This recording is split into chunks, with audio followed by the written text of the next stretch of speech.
So, good morning, everyone. Welcome to Space where the past meets the present and forgotten voices find new strength. Today, as we gather from across borders, we're not just talking heritage, we're breathing life into it and amplifying the stories that have shaped our identities. This is Reviving Heritage, Reasserting Voices, and we're just getting started. Good morning, good afternoon, and good evening from all across the world, everyone. We will begin shortly. Kindly settle in and please make sure your microphones are on mute during the duration of the event. For an optimal experience, we also encourage you to use speaker view during the presentation. Thank you for joining us today.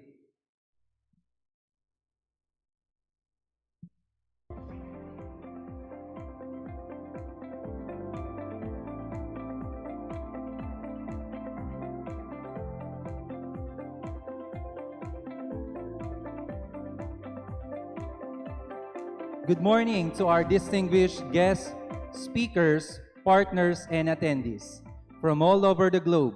On behalf of the Aurora Studies Center under the School of Arts and Sciences, it is my pleasure to welcome all of you to the international webinar entitled Reviving Heritage, Reasserting Voices. This event is co-hosted by the Aurora Provincial Tourism Office and held in the collaboration of Center for Southeast Asian Studies at the University of Hawaii at Manoa, Honolulu, Hawaii. Today, we came together in the spirit of cultural revival and academic discourse as we explore the vital themes of heritage, identity, and many voices that shape Southeast Asian narratives. To officially open our program, please all rise for our national anthem and invocation.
Dear Heavenly Father, we gather today with grateful hearts, thankful for this opportunity to come together in the spirit of learning and growth.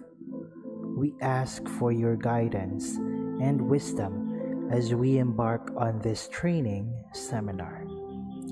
Bless our speakers and trainers with clarity, confidence, and inspiration. Open our minds to new ideas, our hearts to new connections, and our spirits to your truth. May we be attentive, respectful, and diligent in our efforts. Grant us the patience to listen, the courage to ask questions, and the humility to learn from one another. May this time together be fruitful, fostering intellectual growth and a deeper sense of community and purpose. We pray that the knowledge we gain here will be used for the greater good, to serve others and honor you in all that we do. In your holy name we pray. Amen.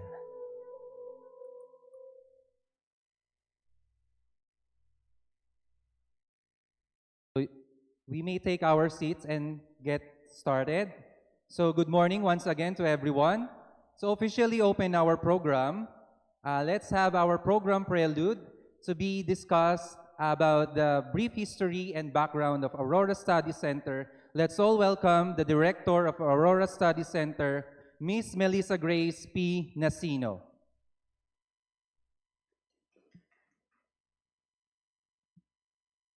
Okay. Good day, everyone, and thank you for being here.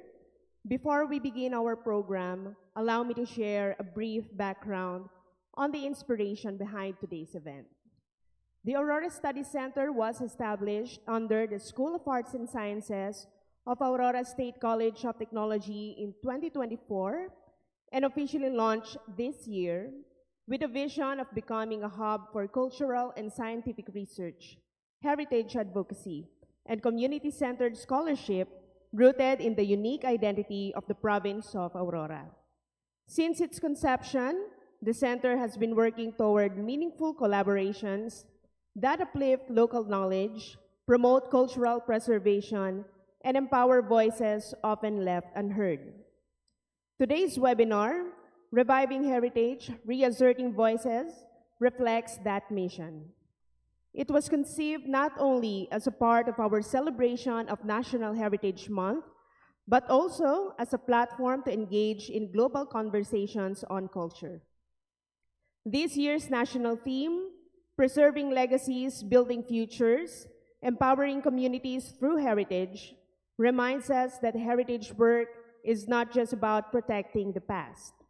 It is also about envisioning futures where communities thrive through their own stories, languages, and cultural experiences. To revive heritage is to keep legacies alive. To reassert voices is to reclaim narratives that shape identity and resilience. These are the threads that connect our theme, our mission, and our gathering today. Thank you for joining us in this important conversation.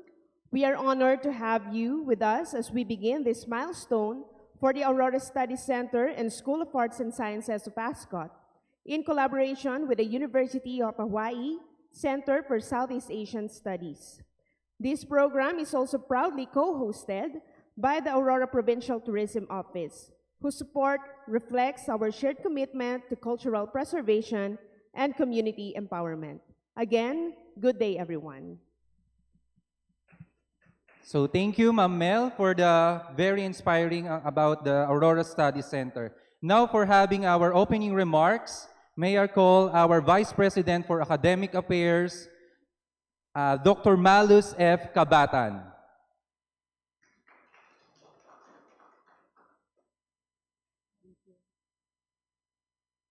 Thank you, Alvin. Good day, everyone. Welcome to the international webinar with the theme Reviving Heritage, Reasserting Voices as part of the celebration of the National Heritage Month. I am honored to greet and welcome the very supportive President of ASCOT, Dr. Renato Reyes, the Vice President for Administration, Planning and Finance, Dr. Oscar Barawid Jr., the Provincial Tourism Officer of Aurora, Ma'am Ana Risa Mendoza. We are also grateful to have dynamic speakers, and we welcome them in this event in the person of Dr. Pia C. Arboleda, Director, Center of Philippine Studies, and affiliate faculty, Center for Southeast Asian Studies, University of Hawaii at Manoa. Dr. Ana Belu, Executive Director, Endangered Languages Project, also adjunct faculty, University of Hawaii at Manoa.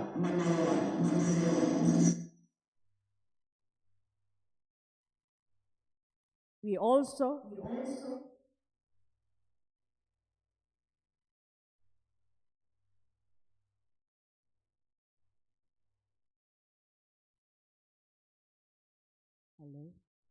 Hello, mic test.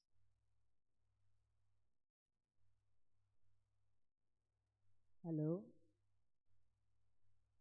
hello, hello. We also have Dr. Melanie Tolentino, the Director, Center for Central Luzon Studies at CLSU, or Central Luzon State University. And our very own Mr. Emil Noveno, Faculty, School of Arts and Sciences, Aurora State College of Technology, and Mr. Alvin Campomanes, a faculty from the University of the Philippines, Manila. He is also a public historian, a translator, a historical consultant, and a training specialist. We also acknowledge other officials of the college, the deans, directors, faculty, staff, students, and other guests. We also extend warm welcome to all participants via Zoom, Facebook, and to those who are present in this hall. Special thanks to our director, Joseph Gonzalez, of the International Alumni and External Affairs. Due credit to those who made this event a successful one, the Aurora Studies Center, under the leadership of Ms. Melissa Grace Nasino, which is under the School of Arts and Sciences, with its Dean, Malu Angara. And this is in partnership with the centers mentioned a while ago from CLSU, UP Manila, and the University of Hawaii at Manoa. Again, warm welcome to all. Good morning, good day. Thank you very much. Thank you for welcoming us all, Dr. Malus. Now for another message that we will have, may I call Engineer Oscar C. Barawid, Vice President for Administration, Planning, and Finance.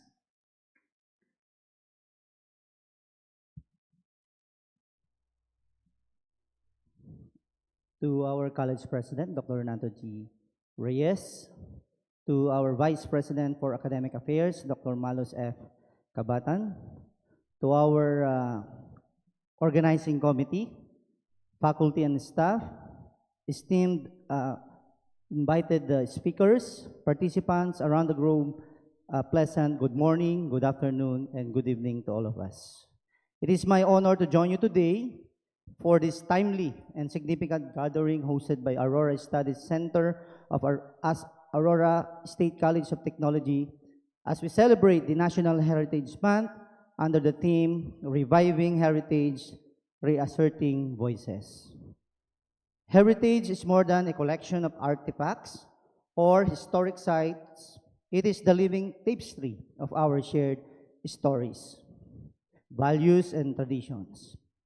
In our rapidly growing world, the call to revive heritage is also a call to reconnect with our roots, to draw strength from the resilience of our ancestors, and to ensure that wisdom of our communities continues shape our future.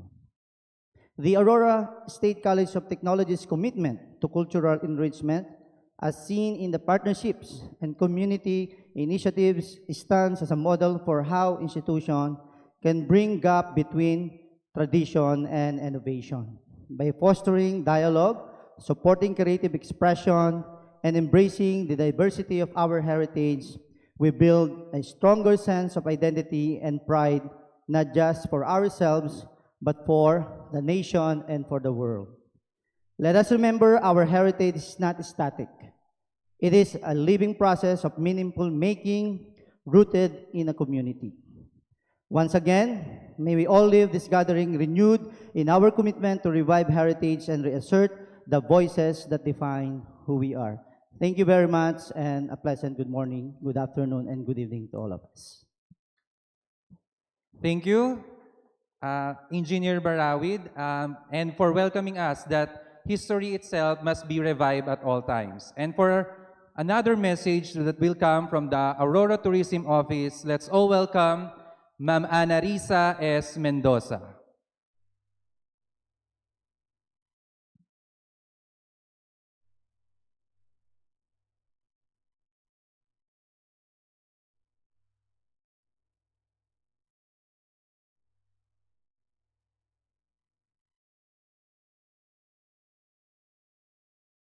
Am I coming clear? Maligayang pagdiriwang ng Araw ng Pamana. Today, we gather with great pride and joy in celebrating the National Heritage Month through this international webinar. The theme, Reviving Heritage, Reasserting Voices, is a call to honor the richness of our past and to breathe new life into the tradition, stories, and identities that define us. As earlier mentioned, our heritage is not just a collection of artifacts or rituals. It is a living legacy, one that continues to shape who we are and how we move forward. The province of Aurora is known for its breathtaking landscapes and resilient communities. We honor the legacy of our forebears and celebrate the spirit that continues to shape our future. Let us ensure that our stories, songs, dances, crafts, and customs passed on to us by our ancestors continue to inspire generations, whether here in our homeland or in our hometown or in distant shores. In reviving our heritage, we deepen our connection to the wisdom of our ancestors and celebrate the resilience of our communities. In reasserting our voices, we affirm the importance of inclusion, representation, and dialogue in preserving our diverse cultural landscape. Let us take this time to reaffirm our commitment to safeguarding our cultural treasures, to nurturing pride in our unique heritage, and to building bridges across communities and borders. Let this webinar be a space of learning, inspiration, and collective action. May it remind us that every effort to preserve our heritage is an act of hope.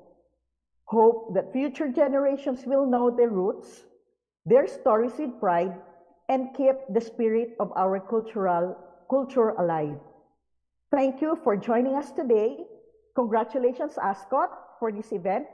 Together, let's honor the past, celebrate the present, and build a future rich with the colors of our collective heritage.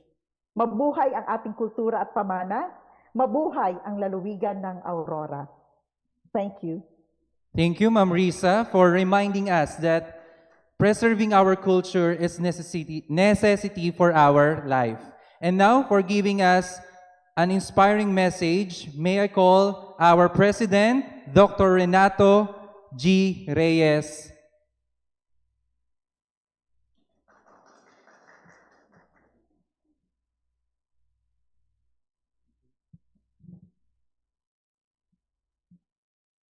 It is with great pleasure to greet you. Magandang araw, magandang gabi, magandang hapon. Good afternoon, good evening to all. Today, the Aurora State College of Technology, through its Aurora Studies Center, the School of Arts and Sciences, brings to you this international webinar in celebration of the National Heritage Month. I'm sure that this significant event provides new knowledge and foster collaboration that will highlight our respective cultures. May I commend the initiator of this activity, the Aurora Studies Center led by Ms. Melissa Nasino and her team, the Dean of the School of Arts and Sciences, Dean Malu Angara, the International Affairs Office of ASCOT headed by its Director, Mr. Joseph Gonzalez, and of course, I would like to express my sincerest gratitude to our speakers, Mr. Alvin Campomanes of the University of the Philippines, Manila, Dr. Melanie P. Tolentino, the Director of Center for Central Luzon Studies of the Central Luzon State University, Mr. Emil Noveno of ASCOT, Dr. Pia Arboleda, the Director of the Center for Philippine Studies and Chair of the Department of Indo-Pacific Languages and Literatures, University of Hawaii at Manoa, and Dr. Ana Belu, the Executive Director of the Endangered Languages Project, Department of Linguistics at the University of Hawaii, Manoa. We deeply appreciate your support. I strongly believe that understanding one's culture deepens the relationship across cultures. I hope that this webinar will bring together the scientists, the artists, to at least foster collaboration as we talk about our respective culture. Magandang buhay sa ating lahat.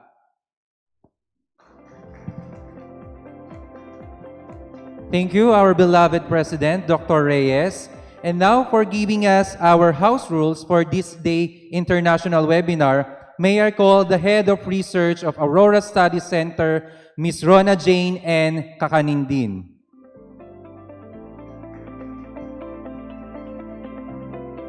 Good day to everyone joining us from the Philippines, and good afternoon to our esteemed guests. Before we officially begin with our insightful discussion, allow me to walk you through some important house rules to ensure a smooth, respectful, and engaging experience for us all throughout our webinar. So first, enter your full name and affiliation when joining via Zoom for attendance and certification processes. Please keep your microphone muted during the webinar unless called to speak, and ask questions to avoid background noise. Avoid interrupting or speaking over presenters. Use respectful and inclusive language at all times. Use the Zoom chat box for questions, comments, and technical concerns. An attendance will be sent via Zoom chat, so please monitor it carefully. Follow the host instructions when asked to type in your name and your details. We encourage turning your camera on during your group interaction with your internet connection allows. Please wear decent attire as this is a formal academic and cultural event. Ensure a stable internet connection. Prepare headphones or speakers for clear audio. And lastly, e-certificates will be given only to participants who will complete the feedback form at the end of the session and meet attendance requirements. Once again, thank you and good morning. Thank you, Ma'am Rona. Now for our program flow, may I call the faculty and staff of Aurora Studies Center, Ms. Kimberly V. Macalood.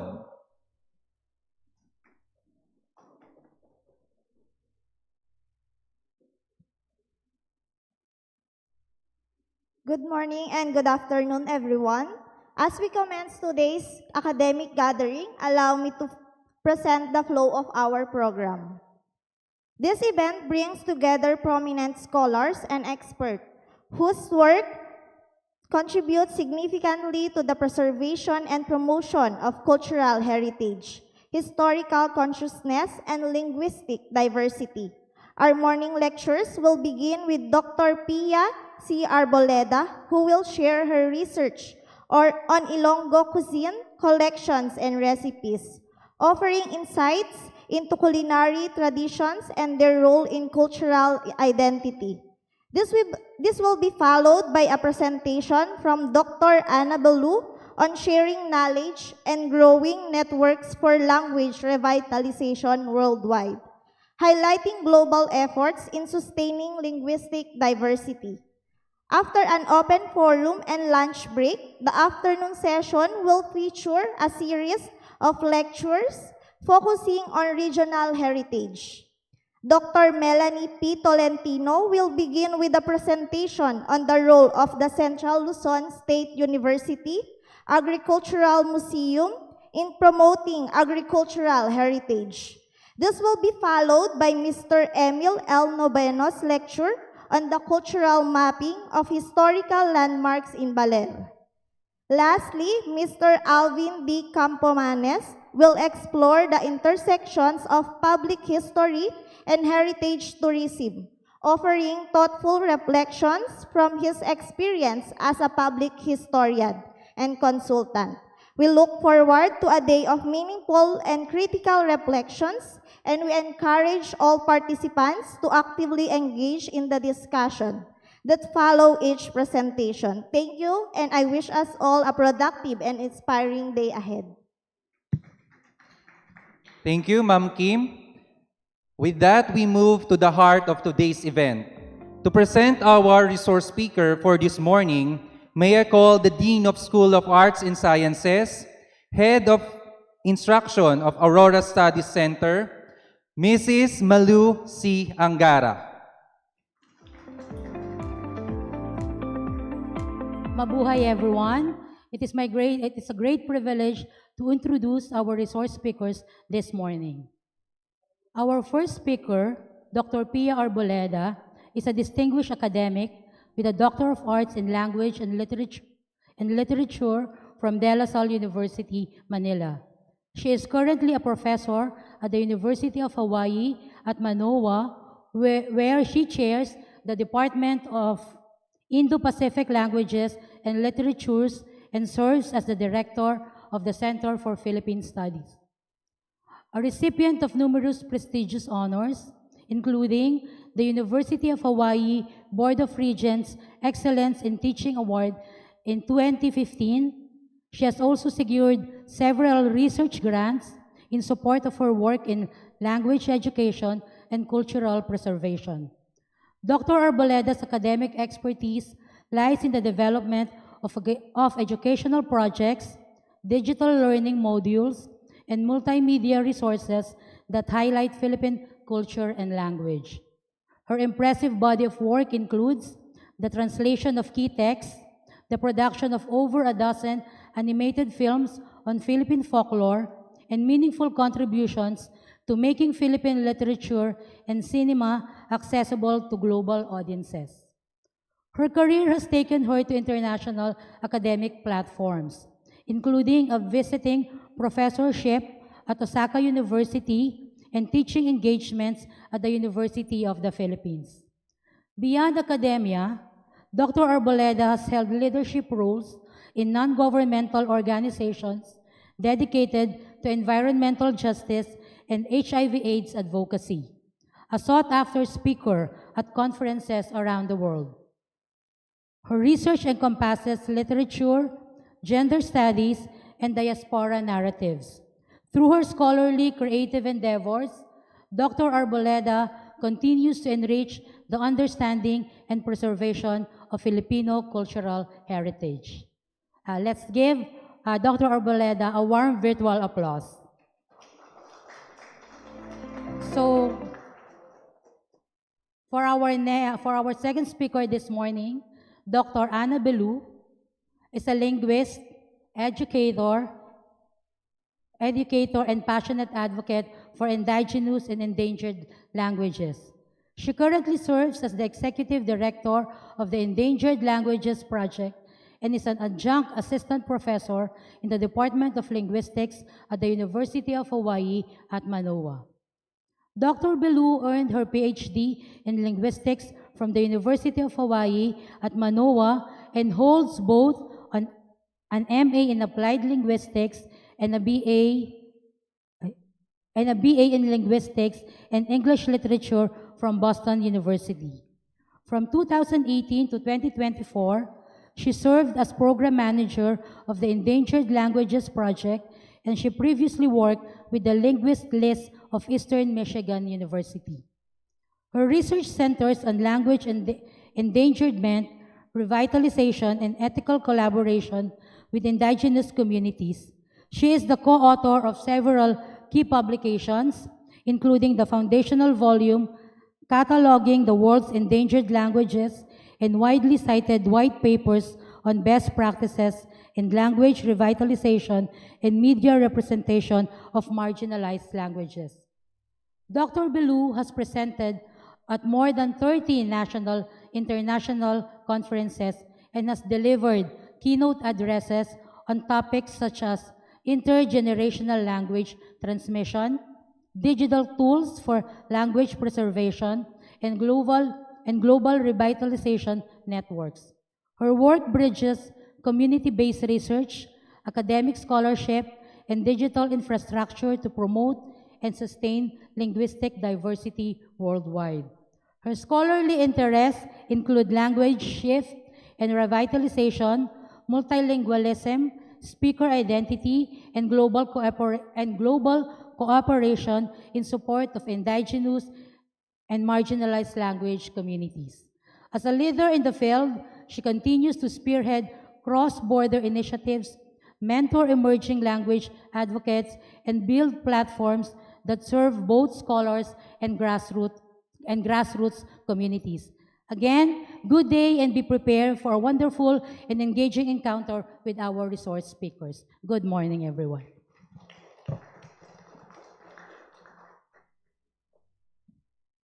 Thank you, Ma'am Malu, for allowing us to know our resource speaker for this morning. Now, to get us our first speaker, let's get our momentum high. And let's begin for our first speaker, Ma'am Pia Arboleda.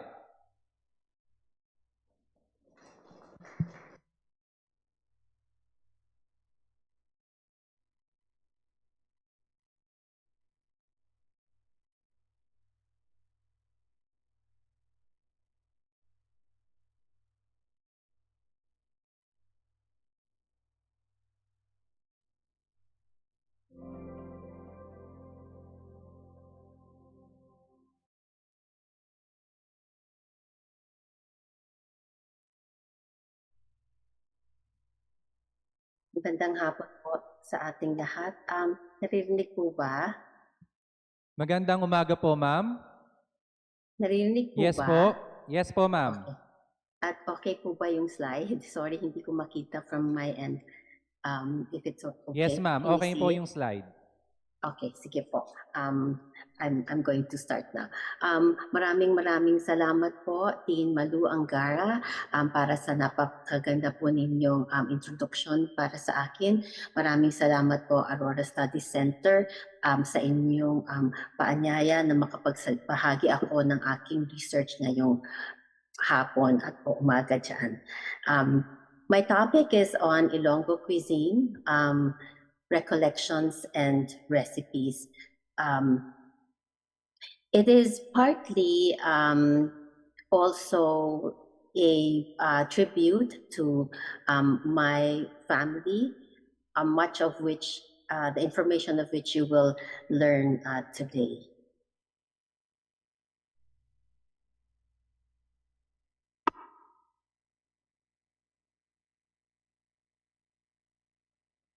So these are my parents. I was born to Pilar de la Rama Crisostomo, who was a nurse, and my father is Enrique Salazar Arboleda, who was a lawyer.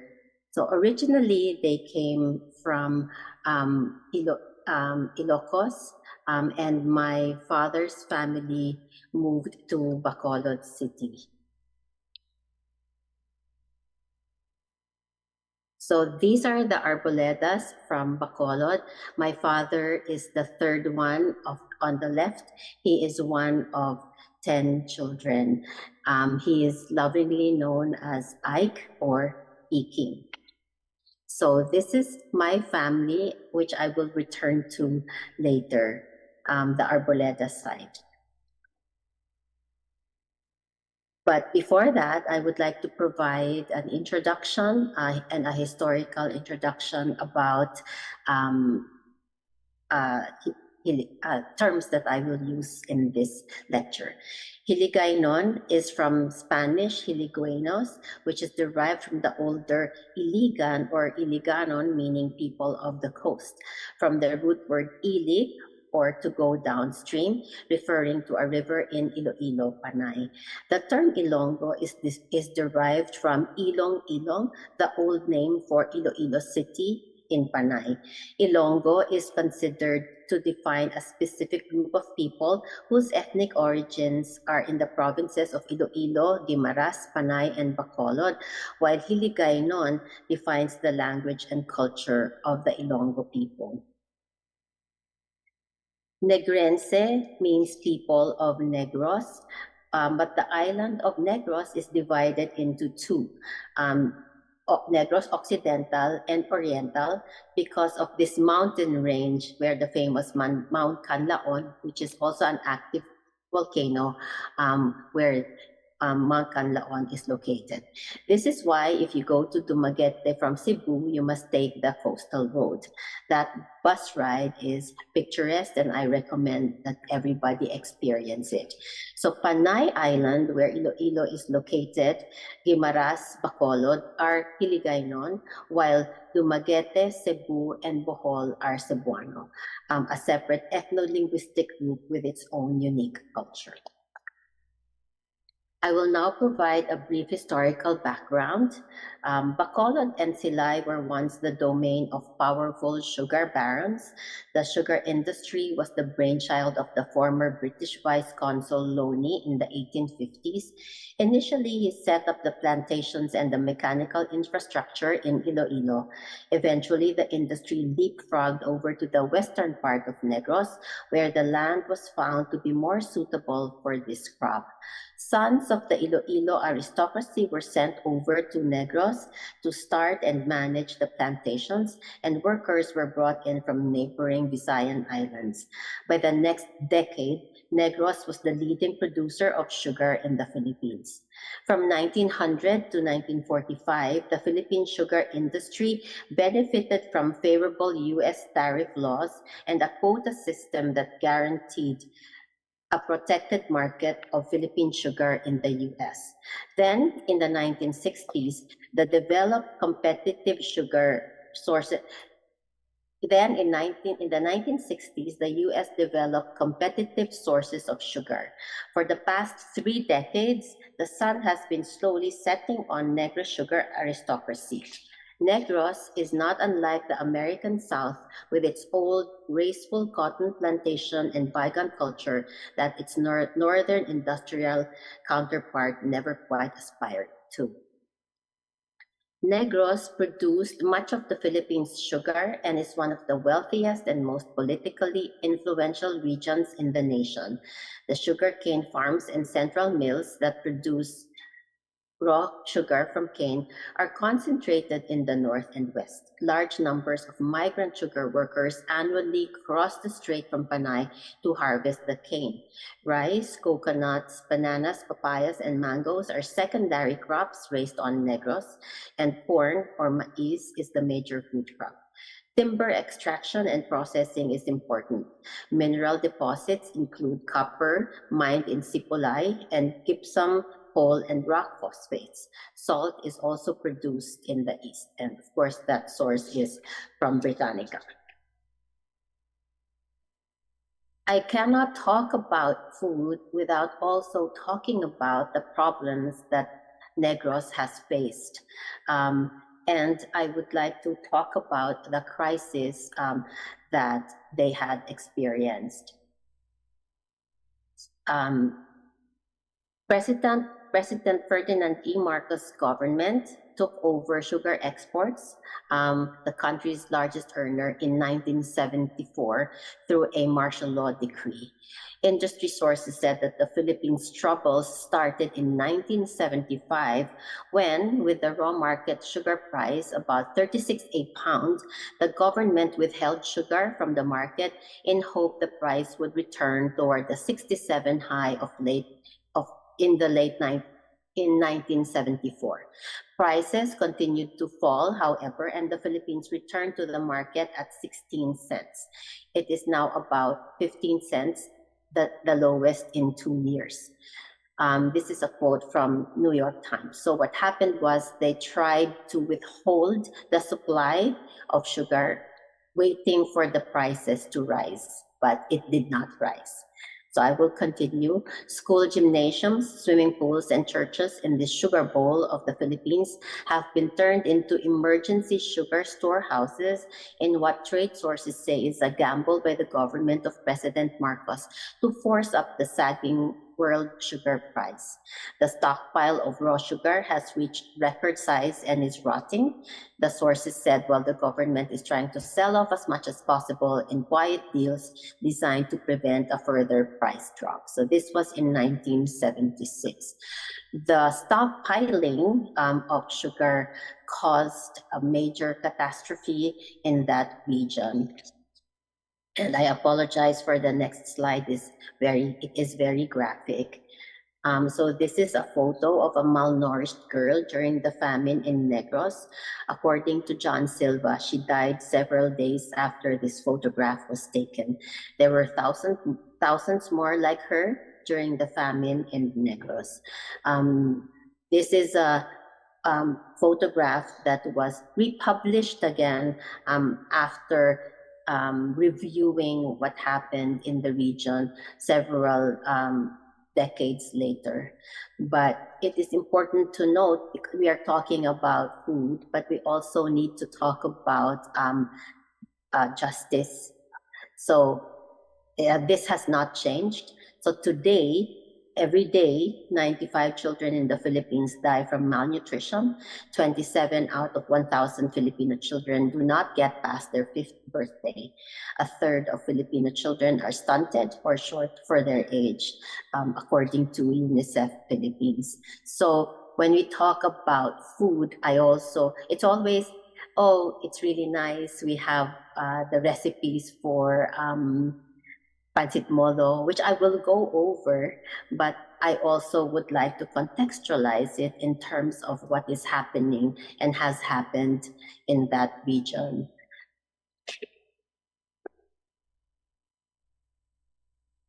But now on to Philippine cuisine. I would like to start with this quote from Nina George in her book, The Little Paris Bookshop, which is a tale about a man who owned a book barge named Literary Apothecary, in which you go to the bookstore looking for a book, but you will leave with the book that you needed. So you are given what you need, not what you want. In that book, she says, you have to taste the country's soul to understand it and to grasp its people. And by soul, I mean what grows there, what its people see and smell and touch every day, what travels through them and shapes them from the inside out. So from the waters, this is a quote from this is a quote from Doreen Fernandez. So today we have 7,641 islands, and maybe there will be more in the future. So we have an abundance of seafood, fish, mollusks, and crustaceans. Kinilaw is an indigenous cooking method during that time. So from ancient times. In the 1987 Balanghay excavation in Butuan City, Agusan del Sur, and in Mindanao, tabon-tabon halves were recovered along the bones of yellowfin tuna. Fish bones were cut the same way fish is still cut today for kinilaw. So one of the ancient ways in which we process our food is through kinilaw, which means we do not pass it over a fire. Kinilaw is the best way to explain our regional diversity because it is fish or other seafood dressed with palm sugar and or sometimes lime juice flavored with onions, ginger, and perhaps chili peppers. So it is called luto sa asin. So different parts of the Philippines prepare kinilaw differently. The Ilocanos prefer it with a touch of bitterness. The Tagalogs want it sour. The Pampangos want their kinilaw to be rich. The Bicolanos, of course, add a lot of pepper. The Warais add gata. And the Ilonggos prepare it sour but with sweet undertones.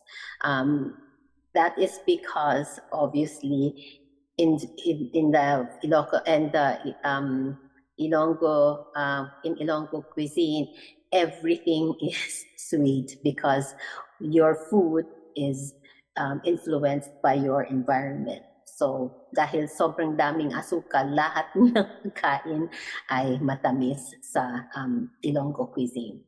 So the Cebuanos add radish, cucumber, etc. In Mindanao, as in the previous slide, tabon-tabon food is used to remove the lansa, the fishy taste, and it also is used to prevent upset stomachs. So the philosophy of Kinilaw is important as a background to understand Ilonggo cuisine. So according to Ed Alegre, Kinilaw reflects the way we view our environment and the way we eat. And I love this quote very much. So one picks from their immediate environment and ingests these as they are. So walang masyadong halo, walang masyadong borlodoy. So the simplest way of preparing the food. This is respect for the innate character of the food as it is. Abundance dictates restraint. One ingests only what one needs. Nature replenishes itself and will always be there. Kinilaw is the sweetness of moderation. One takes only what can remain fresh in the meal. Excess is spoilage, wastage, and criminal. So honor the abundance by taking just enough. Kinilaw shuns adornment. Nature as it is beautiful, and one need not improve on it. I like this concept because in other cultures, especially in Western cultures, there is so much waste, and people take and take and take and take more than what they need. But in our indigenous philosophy, we have to think of future generations. We cannot overfish. You cannot, if there is fruit on the trees, you can't take everything, because what happens when other people pass through these roads and see the tree, so wala nang matitira para sa kanila. So I really like this philosophy, which is something that modern societies must remember. So in Ilonggo cuisine, we have 3 types of kinilaw. So one is pasayan or shrimp. Then there is lupus, which is squid, or pagita, kagtahong, and tangige, which is mackerel. So this is part of everyday cuisine, but the Ilonggos always want to make things more maarte. So they present it in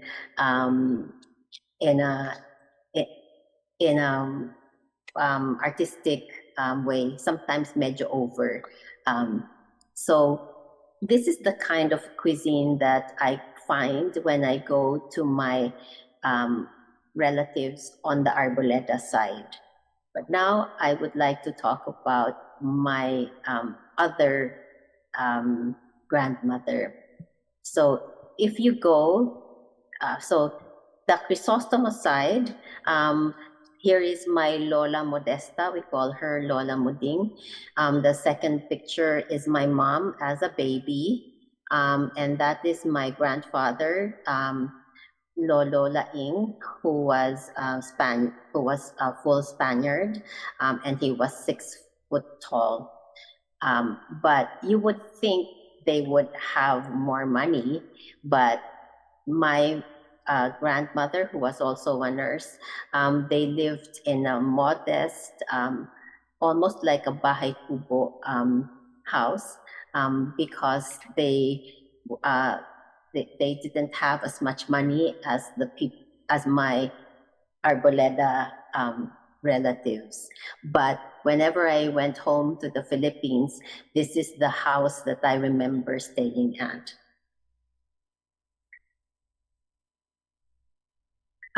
As opposed too. So this is my grandmother and grandfather on their 50th wedding anniversary. And this is only part of the Arboleda clan. So in this household, the celebrations are always lavish. There's so much food. You know, my father had, there were 10 children in the family and all of the grandchildren. Just the first cousins alone, we had 54 first cousins on the Arboleda side. So whenever there is a celebration, it's always medyo bongga. So I would like to use this as an example on the disparity between how people eat in the Philippines and specifically Ilonggo cuisine.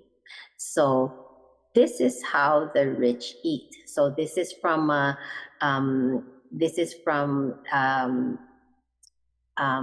cookbook called Flavors of Iloilo. So if you have money, so this is how you would eat. So there is abrigana, your appetizers, then you have soup, then you have your main meal, which could be manok, baboy, carne, or isda. And then you have your pancit and your vegetables. And then you have panamis or postre, which is your dessert. But when you look at the recipe book, it doesn't really reflect Ilonggo cuisine. It reflects the experience of the ruling class. But also remember, recipes are written by members of the ruling class. Yung lutong bahay naman, tinuturo lang sa atin yon. Wala naman tayong recipe para lang sa pagkisa-gisa ng mga gulay.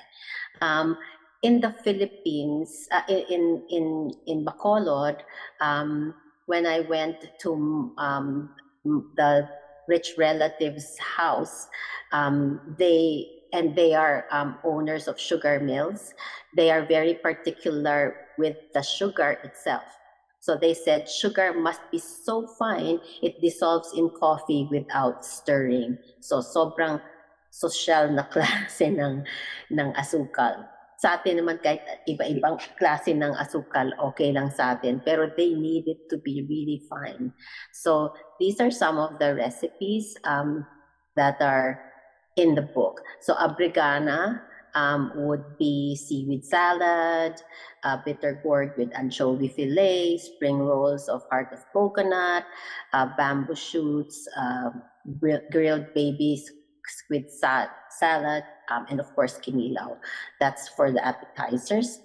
And then they say the best way to cook a morgoso is to squeeze it in salt and cook it very fast. The more you cook, the more bitter it tastes. So saute garlic, onions, and shrimp, then add the sliced amorgoso. You scramble eggs separately and then add them to the amorgoso. And this is, they say, a very Ilonggo touch. This is from Memories of Philippine Kitchens. Then, of course, you cannot talk about Ilonggo cuisine without talking about La Paz Bachoy. So you will find in this presentation that what we call Ilonggo cuisine is highly or greatly influenced by Chinese cuisine, because the bachoy, the La Paz Bachoy, the Paz Bachoy's history is here. So bachoy or batsoy is derived from the Chinese bak sui, meaning meat water. The bachoy of La Paz Market, Iloilo's signature dish, is a rich pork and beef-based broth filled with yellow noodles and topped with cut-up roast pork, chicharron, fried garlic, and scallions. Reynaldo Giliergan owns the original bachoy stand at the La Paz Market. He inherited the recipe and business from his father, who worked for and later bought the original noodle stand from its Chinese owners, who started it in the 1960s. So this is originally actually a Chinese recipe, of course, noodles, and was then, and it became very popular and became part of everyday Ilonggo cuisine. Then people started to create their own versions of the bok choy. Then, of course, there is pancit molo. So pancit molo is a soup of pork dumplings and chicken broth named after one of the oldest sections of Iloilo. Molo was originally the Parian, or the Chinese quarters in Iloilo, established in the 18th century by the Spanish to segregate the growing Chinese population. So two things were happening here. The Chinese were not really considered as Filipinos in quotation marks. So hinihiwalay sila palagi. But the best cuisine were brought to us by the Chinese. But in the Philippines, making dumplings is a good excuse for chismis. So whenever there is so it became a tradition in our family. So because it's so very hard to make dumplings, we can all usually we just serve this during Christmas or New Year, or if there is a birthday, kasi ang hirap-hirap magbalot nung dumplings. But here is a video. I hope that it will play on how to wrap molo.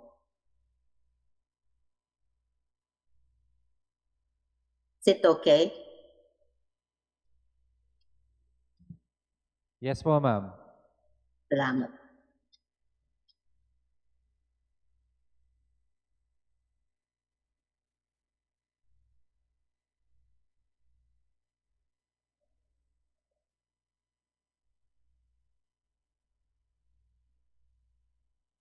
Yeah, so medyo complicated siya. So I'm sure my grandmothers will medyo they're turning over in their grave kasi what I do is just buy homemade ready-made dumplings from the store, and I just make the soup kasi wala na akong time na gumawa pa ng ganyan, pagagandahin mo pa yung molo wrapper. So you do make adjustments in the diaspora. Then an important element of Ilonggo cuisine is batuan. It is a popular ingredient and culinary icon in the Visayas region, especially in Panay and Negros, where it is preferred, which is the preferred souring agent. So when we if we do not use batuan for your soup, then it's not real soup. Studies prove that this fruit is rich in antioxidants and anti-inflammatory properties, and medical research shows it aids in managing diabetes and weight loss. The problem is it is slowly being it's endangered species. So now there are movements that help to propagate batuan. An example of the main protein is, of course, kadyos baboy and langka. So the ingredients came to us from a different, it's not endemic to the Philippines. So from the Indian subcontinent came kadyos and langka, and then we mixed it with the local ingredient, which is batuan. And then from Mesoamerica came the tomatoes. So this is a sample of the global influences also on our cuisine, because the tomatoes just came to us from other places. And here is a sample of our favorite, which is chicken inasal. It is a popular Bacolod dish. It is marinated in vinegar, calamansi, lemongrass, then grilled and basted with annatto oil. It is best eaten with rice stuffed with annatto oil and a mixture of soy sauce, vinegar, calamansi on the side. And here is a recipe courtesy of Ruby Burns Kitchen. Pagdating din sa soup, we have a soup called salampukan, which literally means mabilaukan. It is a stew of carabao head and innards boiled for hours and flavored with lime.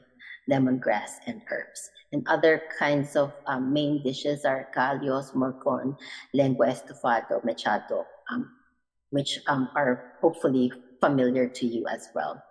But in terms of vegetables, I need to point out that this is how they are served in the homes of the rich. But the picture on the farthest right is only tortang talong. But we embellish it with gata and put other like other vegetables, peppers, etc. But usually you just eat it plain. It's tortang talong. And then the middle pictures, so this is apan-apan, which is usually only spinach. But when you go to the homes of the hacienderos, then there it's more meaty. But when I grew up eating apan-apan, it's only the vegetables, walang masyadong pork. And then there's the pangat nga gabi, which is the picture in the middle.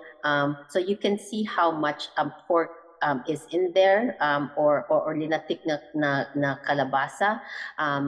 But most of the time, they are more predominantly vegetable. And here are other examples of Ilonggo cuisine like relleno kasag, sinupa, etc. For the dessert, we have postre o panamis, which would be your usual kakanin, pinasugbo on the right, sobrang tamis, nakakasakit ng ngipin, and then dulce gatas na carabao. So it's made from carabao's milk, and the bibingka ilongga is like large slices of coconut with some rice. But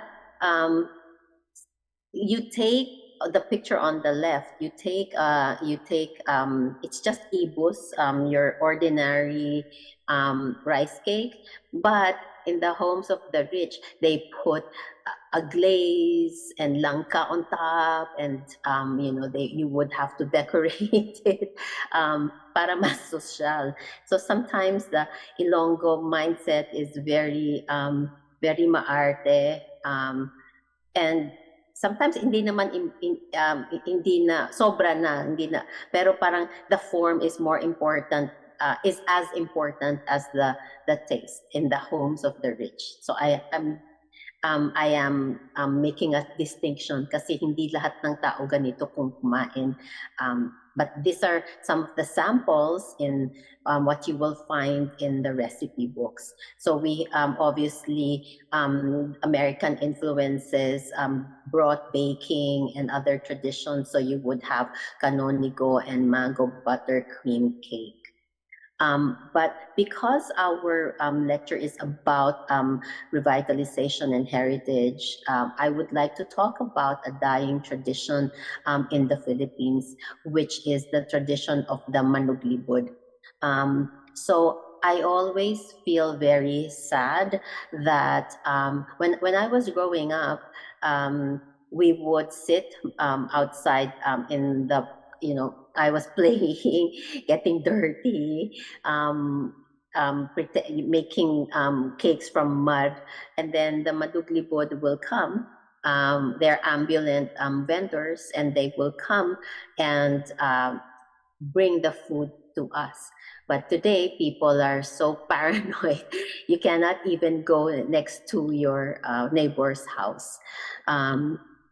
So here is a scene from Oro Plata Mata.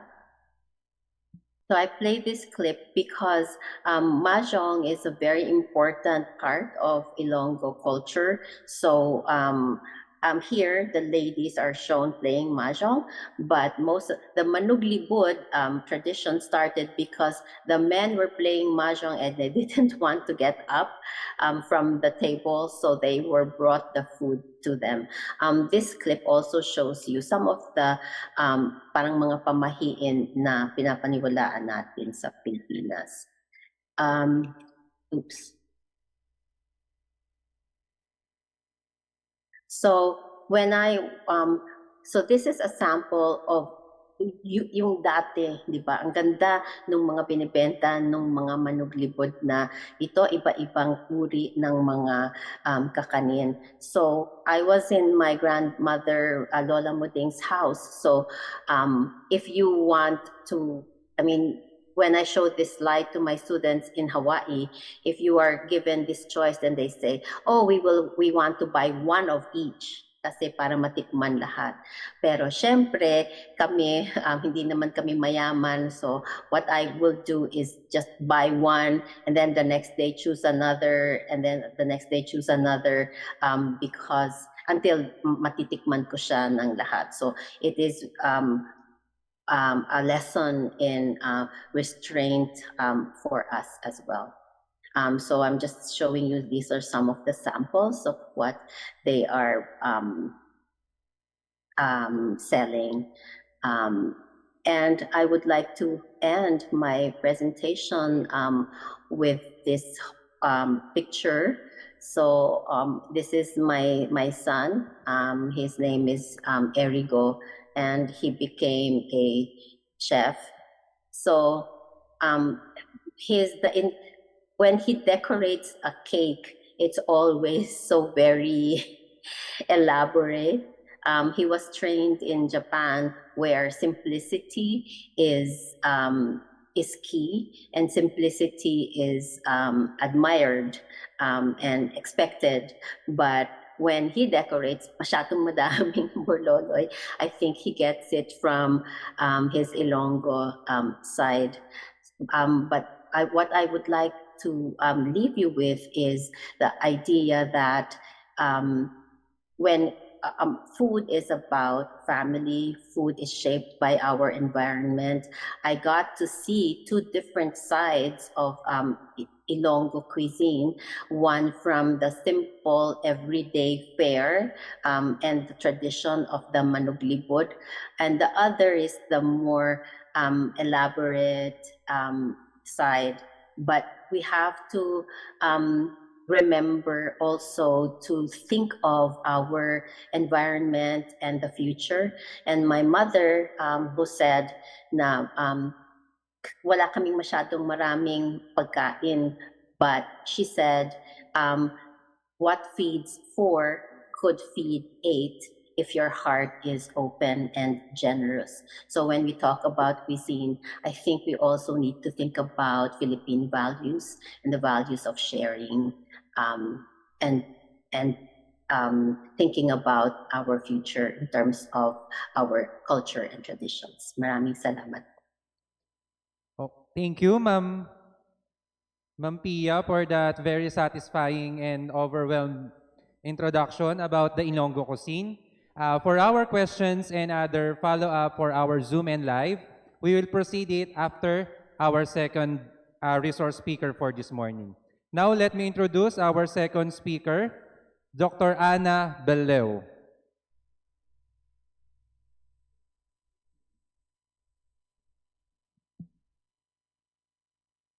Hello, everyone. Thank you all for the kind invitation to be here with you today. I'm very honored to be speaking with you. Let's see if I can share my screen here.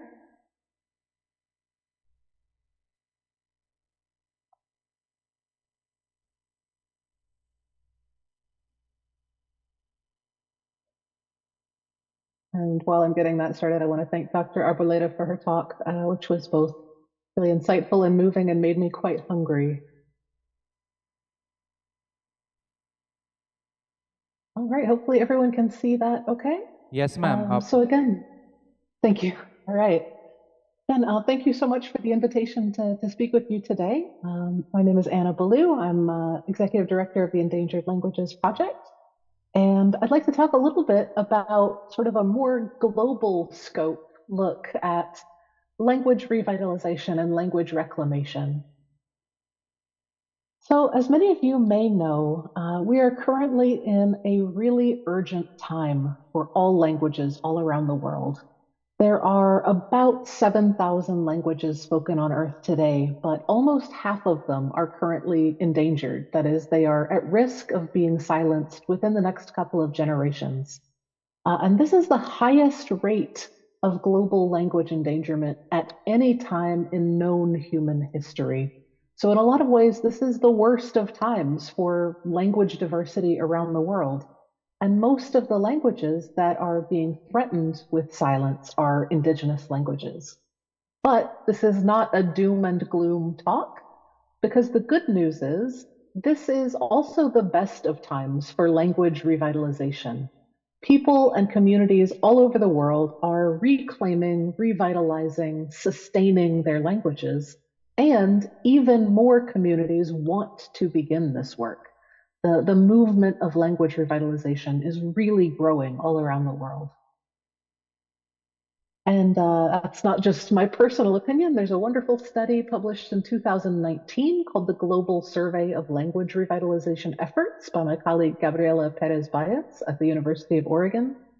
And there has been a really sharp increase in revitalization efforts over the past 2 or 3 decades. So about 2/3 of all known language revitalization efforts have started just since the year 2000, right? This is a really strong growth in the current millennium. And almost 1/3 of efforts have started just since the year 2010. And if you look at this chart, we see like from the 1960s onwards, there's a really steady growth. And if you look at this last one, you might think, oh no, has the rate gone down? But no, actually, this is just from the year 2010 to 2017. So if they had continued this study through 2020, this last bar would probably be the very highest of them all. So this is good, really encouraging news for languages all around the world. And this is actually a perfect time to acknowledge and grow all of this progress in language revitalization, because we are in the United Nations International Decade of Indigenous Languages from 2022 to 2032, which is a decade that really encourages governments, universities, civil society organizations, and individual people to contribute to the revitalization and sustaining of Indigenous languages. But maybe we should pause and actually talk about what language revitalization is in a concrete sense. Maybe this is really familiar to some of you, but just in general terms, language revitalization is any kind of work to keep languages alive and strong, and to pass them on to the coming generations, but also to create space in the world for languages to thrive and for their communities to thrive along with them, right? A lot of people think of language revitalization as very narrowly focused on teaching and learning languages, but it's also about creating policy, about growing infrastructure, and about people reclaiming space in their own lives for their languages. And this photo is my colleague Jaroha Denver in South Africa teaching Khoikhoi to a group of preschool children.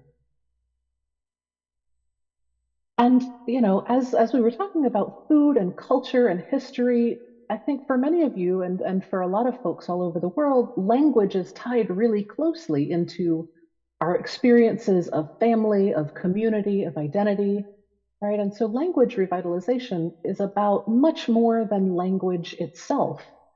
Language obviously carries culture and identity and lots of kinds of knowledge, right? It connects people to their communities, to their families, their ancestors, and also the lands that they're from and all of the living things on those lands. It's also a way that we kind of reach out to future generations, right, by passing on our languages. And so for those reasons, it really makes sense that when we look at language revitalization in the context of human well-being, there is a lot of research that shows that in communities who are revitalizing their indigenous languages, we see better mental health, even lower suicide rates, a better sense of identity and belonging, but also better physical health. We see lower rates of diabetes, lower rates of drug and alcohol abuse, and just better physical well-being all over. And also spiritual and emotional health, right? People feel more connected, more centered, and more able to meet the challenges in their lives if they have a strong sense of their community identity and heritage. And language is a really key part of that. And so when we talk about language revitalization, we're really talking about the revitalization of entire communities and ways of knowing and being. So how exactly does this happen? If it's not just about learning and teaching, what are some of the concrete ways people engage in language revitalization? Well, for one, it's an incredibly creative field, right? This kind of work can happen in so many ways. Obviously, learning and teaching is a huge part of it. And whether that is in formal settings like language classes or immersion schools, or in more informal settings like neighbors getting together to cook and talk in a language, anything that transmits the language from person to person is really important. There's also sort of the broader context where language lives, right? So when people start to reconnect with their land, with their culture, with their family, with their ancestors, that's a really crucial part of keeping a language centered in its context as well. And obviously, a language, in order to thrive, it needs places where it can be used. And so creating activities or physical spaces, right? For example, my colleague Alexandra Philbin regularly goes to a pub in Ireland where you only speak Irish. It's a physical place where everyone has agreed to use the language in that space. But it could also be something more informal, right? A lot of families decide, okay, we're only going to speak our language in the kitchen in the house from now on. Also, advocating for language rights is a key part of language revitalization in a lot of contexts, especially in places where policy might be unfavorable to continued use of a language. And of course, raising kids who have that language as one of their first languages is a huge step towards language revitalization. But obviously, there are so many other ways that this work can happen. And if any of you are involved in language revitalization, I would love to hear how that is happening in your own communities. But language revitalization is beautiful, important, necessary work, but it's also really hard work. It's challenging, right? This current context of language endangerment means there are very real issues that need to be addressed to keep using a language. And so innovative ideas for language revitalization are really necessary.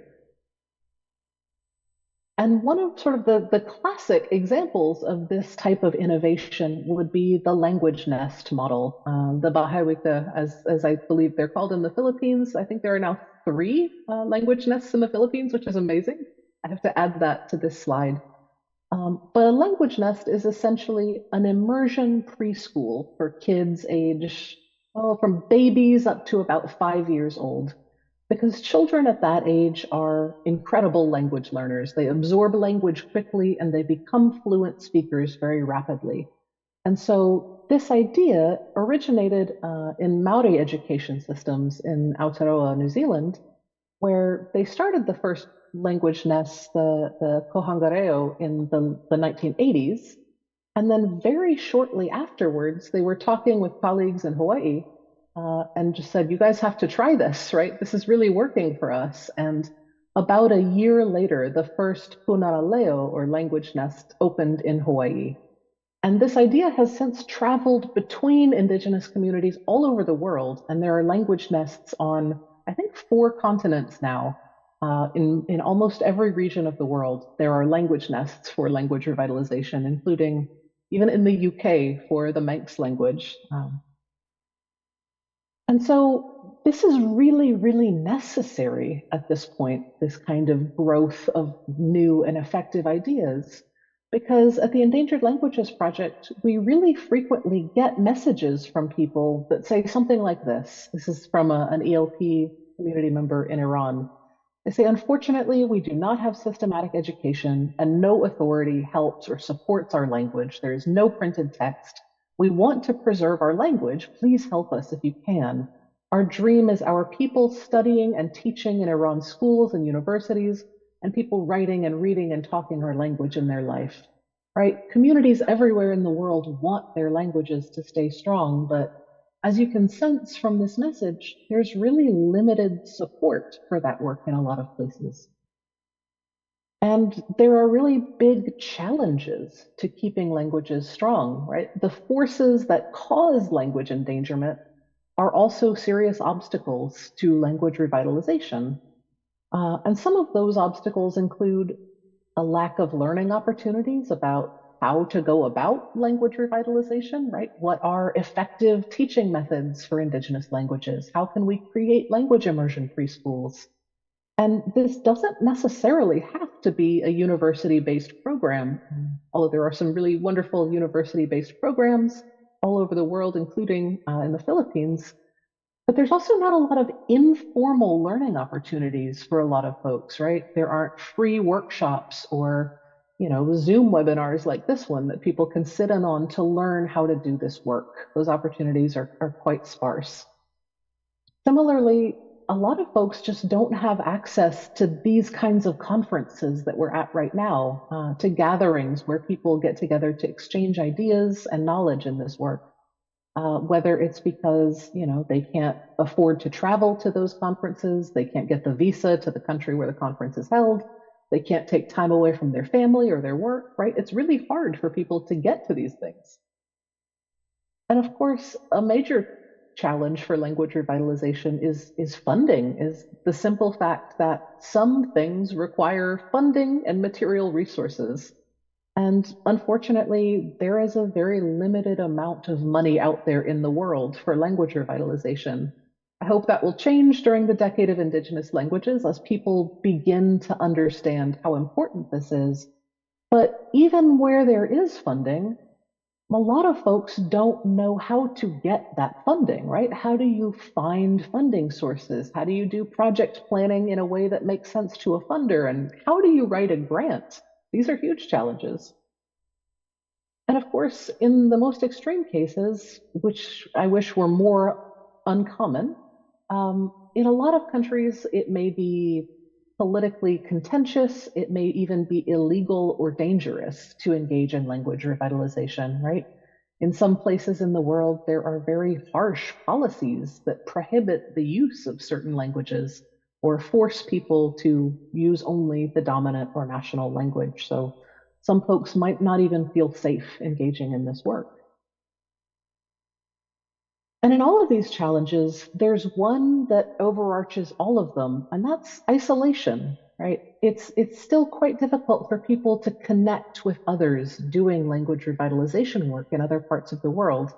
Although I hope that's changing as well with the growth of gatherings like this one and making them available online. But most language champions are currently working by themselves, not having access to people to talk with or get support from. And that makes this work so much harder than it needs to be. Language revitalization is already very hard. No one needs to be doing it alone. And these are just some quotes from folks who have participated in some of ELP's programs describing that isolation, right? One person said, "I'm feeling quite overwhelmed by my job in our language program," right? This person felt like they didn't have the resources or the training they needed to do all that needs to be done to keep a language strong. Another person said, "I started with a sheer will to save my native language, which is endangered. With no academic background, the challenge I'd taken on seemed like a dead end." Right? This person felt like they didn't have the training they needed to do it. And then someone else said, "I've been in this language revitalization program for a long time in isolation. My voice wasn't loud enough to be heard from a distance." So overall, a lot of people feel quite alone when they're trying to keep their languages alive. So what can we do? How can this challenge be addressed? Luckily, I think a lot of us intuitively know the answer, and that answer is community and everything that goes with it. Whether that is the community that we physically find ourselves in or a bigger global community. And I'd like to talk a little bit more about this larger global community that we can draw on in language revitalization. So a couple of quotes that I really like from the academic literature on language revitalization and language activism. Margaret Flory, in a 2009 paper, described language activism as a process of looking out and around, right? Looking out beyond the boundaries of where you are in the world and getting a sense of what's happening in the wider space and taking that knowledge home and doing what you can with it. And Gerald Roach also said in a 2018 chapter that theory and practice adapt and expand as they travel in language revitalization. So for example, the language nest model, as it traveled from Aotearoa, New Zealand to Hawaii, to other parts of Europe and North America and the Philippines and Africa, that theory grew and improved and became even more effective as more people in more countries tried it out in their own spaces. And if we look at this map of sort of the spread of language nests, right, you see that it's grown all over the world. I'm even missing some actually in South America and Africa now. But as this grows, it becomes stronger. And as people talk to each other about what's working well, what challenges they're facing, the model gets better. And one of my heroes, Dr. Lorna Williams, in describing early language revitalization work in British Columbia in Canada in the 1990s, she said, that's what we were all doing. We were trying to search and help each other. We knew what we needed couldn't be done alone. So people around the world shared what they'd learned. The Maori shared about language nests. The Sami in Northern Europe shared about what they were doing with language on the land. And we'd take these ideas home and try them out.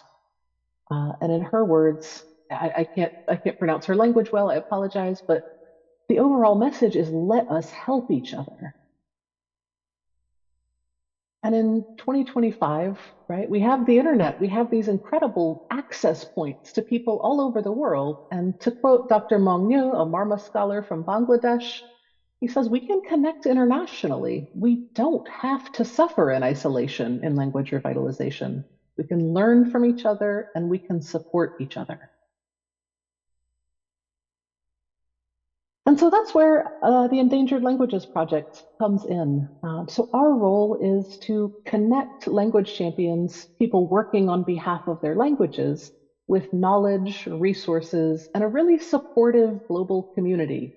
Because sort of the core of our work is the belief that together our work is much stronger. And this photo kind of is a great example of that type of work. This is at a conference called the Higa Gathering of Young Speakers of Minoritized Languages in the Basque Country in Spain. And there are folks here from 5 continents, all brought together by their passion for making sure that their languages stay strong. And so all these young folks get together for a week and exchange what they are doing in their home communities and build relationships of support and exchange ideas and take home those ideas and try them out where they're from. And so the Endangered Languages Project, we are based in the US, but really our scope is global, right? Our mission is to bring people together across borders and boundaries to address this urgent issue of language endangerment. So a little bit about who we are. We have 7 staff members from 6 countries. So we really try to be international, both in what we do and who we are as an organization. So this is our wonderful team. Our governance council, or our board of directors, is also quite international. One of our, two of our governance council members are based at the University of Hawaii at Manoa, Dr. Gary Holton and Dr. Ha'alilio Solomon. And then the rest of our governance council are scholars, language activists, language technologists, and community organizers from a lot of different countries. And we also host interns. So any young folks who are getting started in their work in language revitalization can spend 3 to 6 months being part of ELP's work and developing projects to support their own language revitalization work. And these are just some of our interns since 2021. And so the question is, in concrete terms, how can we support language revitalization and documentation around the world? Right? We're not a big team. We don't have people in every country. And so really what we do is try to approach this work online in a way that the most people can get access to.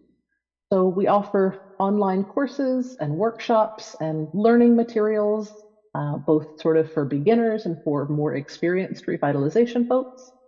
We also host digital gatherings, right? I think we've all had the feeling of being at a really wonderful conference and being so motivated and inspired by the people around us and just getting that energy and support.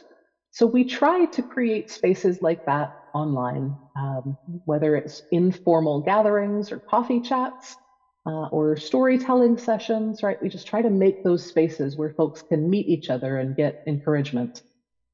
We also offer personalized support to people who are doing language work, right? Oftentimes, people can feel demotivated. They might be the only person in their town or their province, or it feels like their whole country that care about their language. And having a supportive person to talk to can help prevent burnout and demoralization. And seeing as we're also sort of a joint project of the University of Hawaii, we also have an academic component. We conduct and share research about language vitality, right? About what is happening with language endangerment and what is being done in language revitalization that is effective. And finally, we also try to raise awareness and public support for language revitalization. Unfortunately, a lot of people still think that language isn't that important or that it would be better if everyone just spoke English, right? Which obviously is not true. And so we try to sort of grow public support for this work. And very importantly, all of our programs are free, and they always will be. We do not want anyone ever to be blocked by cost from getting the support they need to revitalize their languages. We really especially love highlighting the stories and personal experiences of people who are doing this work. We think this helps grow those effective practices, build connections for people to exchange knowledge, and really just honor and uplift the work of people at the grassroots who are keeping their languages strong. So a couple of those programs over the last few years that we've had were the Festival of Indigenous Languages in early 2022 to commemorate the beginning of the UN International Decade of Indigenous Languages. This included talks from 20 leaders in language revitalization around the world, talking about what they were doing in their own communities, as well as our series in the Smithsonian Folklife magazine, A Stream of Voices, which is stories from revitalization programs in 6 different countries about what is happening on the ground there and the lessons that they want to share with other Indigenous communities. And we believe this actually makes a difference for people. So after the Festival of Indigenous Languages, we heard from a Mi'kmaq teacher from Canada who said, "I feel as if today's talk has healed me a bit. It felt good to know that we're not alone, and there are languages all over the world in our same boat. And after today, I feel a little lighter." Wela than ELP.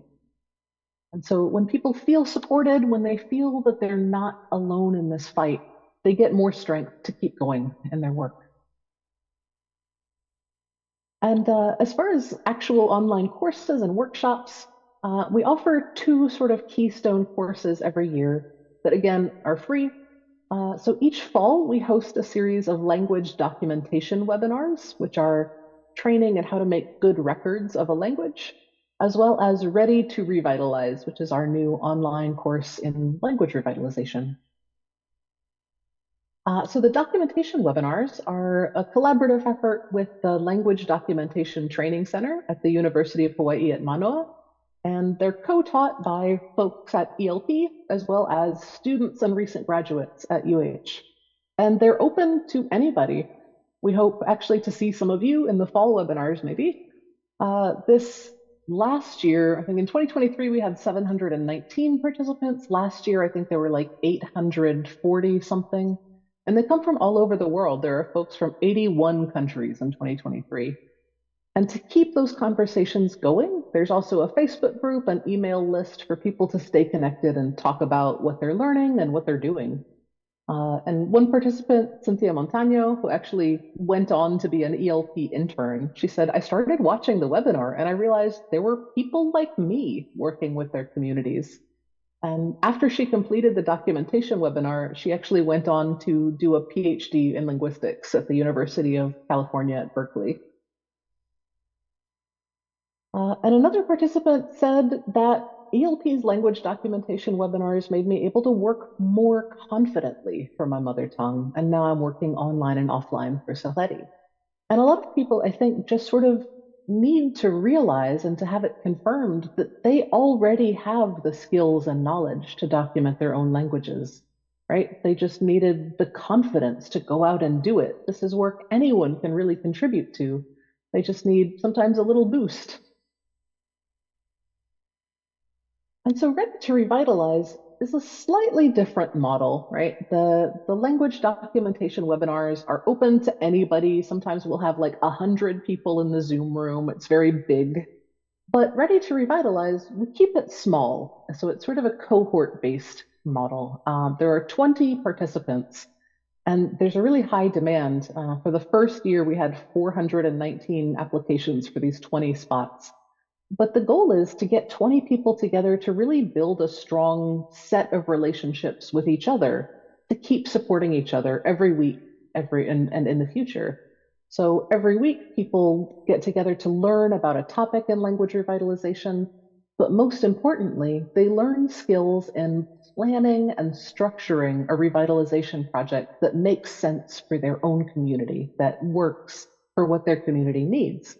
And as they're planning this project, they are also getting training in grant writing, which again, most people don't have any opportunity to learn how to do it, and it's a very particular skill. And so over this 9-week period, folks develop a project, learn to write a grant, and apply for a $500 grant from ELP to support their project. And people have found it really helpful for the past 2 years. And the quote I read earlier about my voice was not loud enough to be heard from a distance, after Ready to Revitalize, Jabrilla Kamara said, with ELP and Ready to Revitalize, I think they heard my voice. So now he feels a lot more connected to a global community of support, not just in his own place in Sierra Leone, but folks all over the world now are working with them. And I hope I have time to read this lovely quote from another participant in Ready to Revitalize. This is someone who is in Papua New Guinea, where the political context doesn't really make it safe for them to use their name publicly about their revitalization work, but they said, to describe this course, I'd use the analogy of a traffic junction intersection conversation. The local phrase in Tok Pisin would be, place blow paitem tok tok.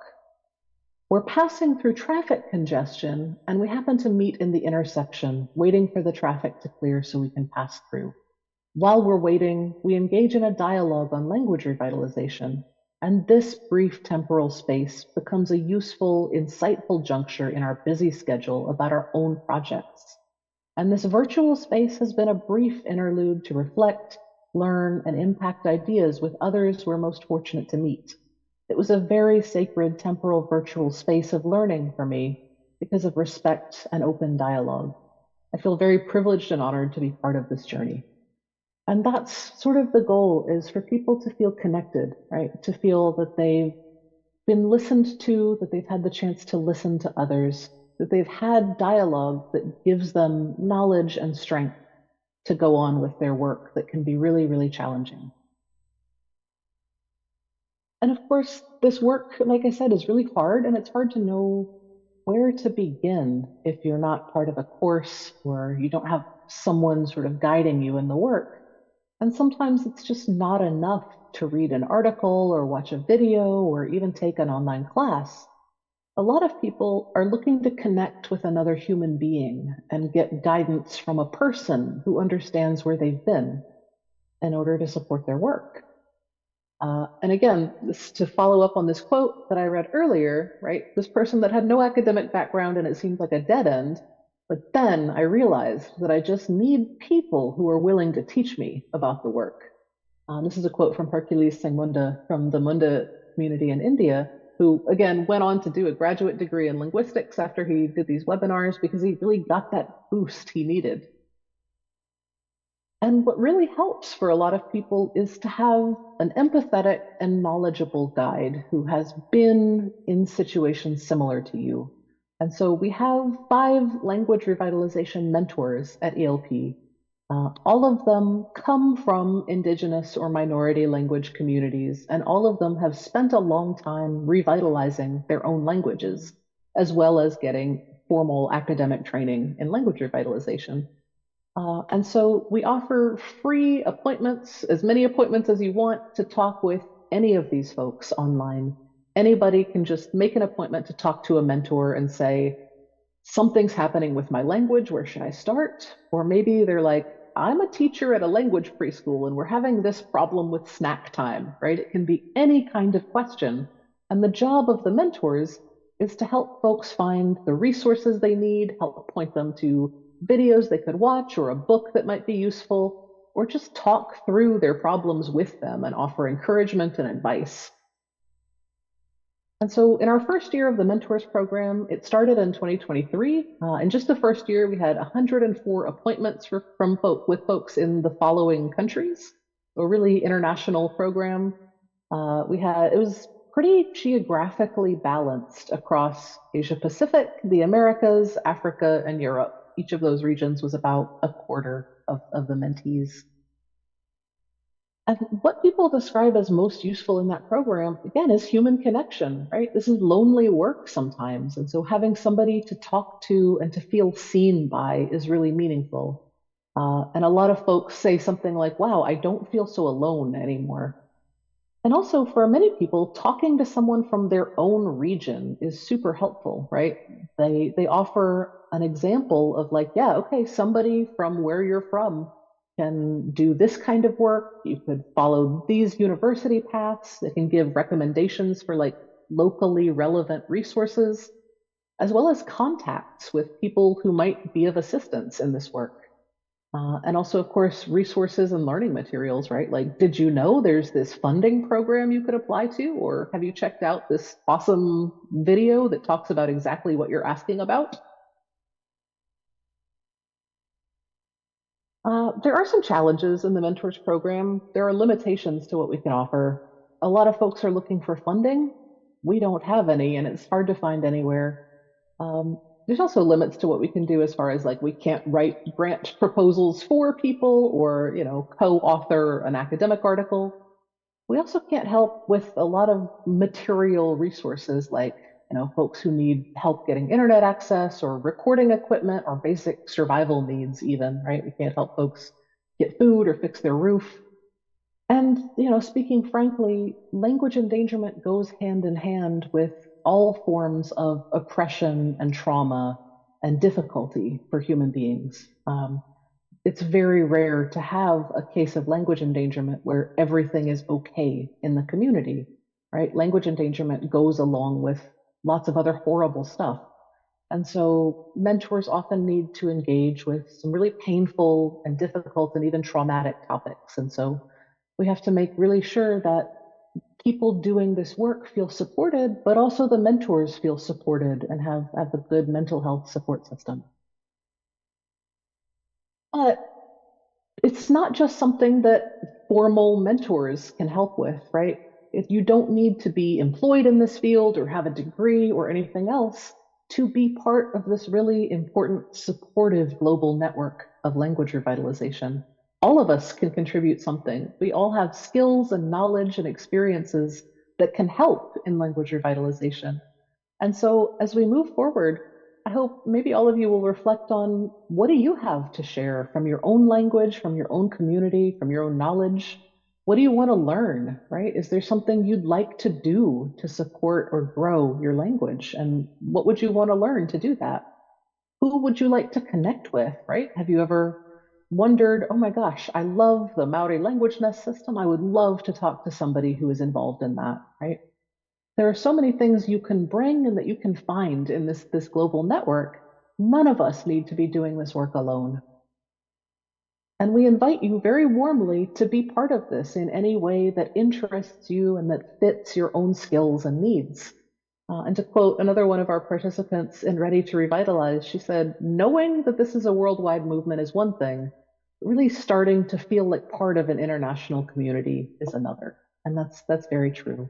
So we warmly invite all of you to be part of this international community. Our new website will be launching later this summer with a lot of more engaging interactive spaces.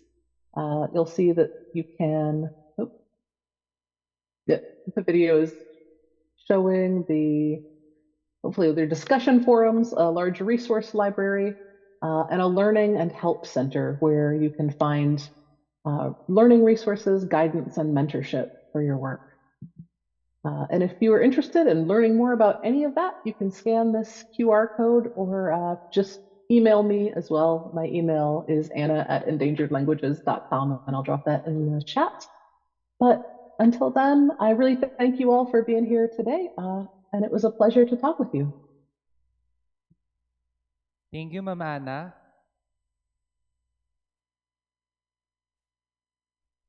So again, to recall the summary of the message from Dr. Pia, Dr. Anna, we have more than 7,000 languages across the world. So there are particularly some that we know, some are not.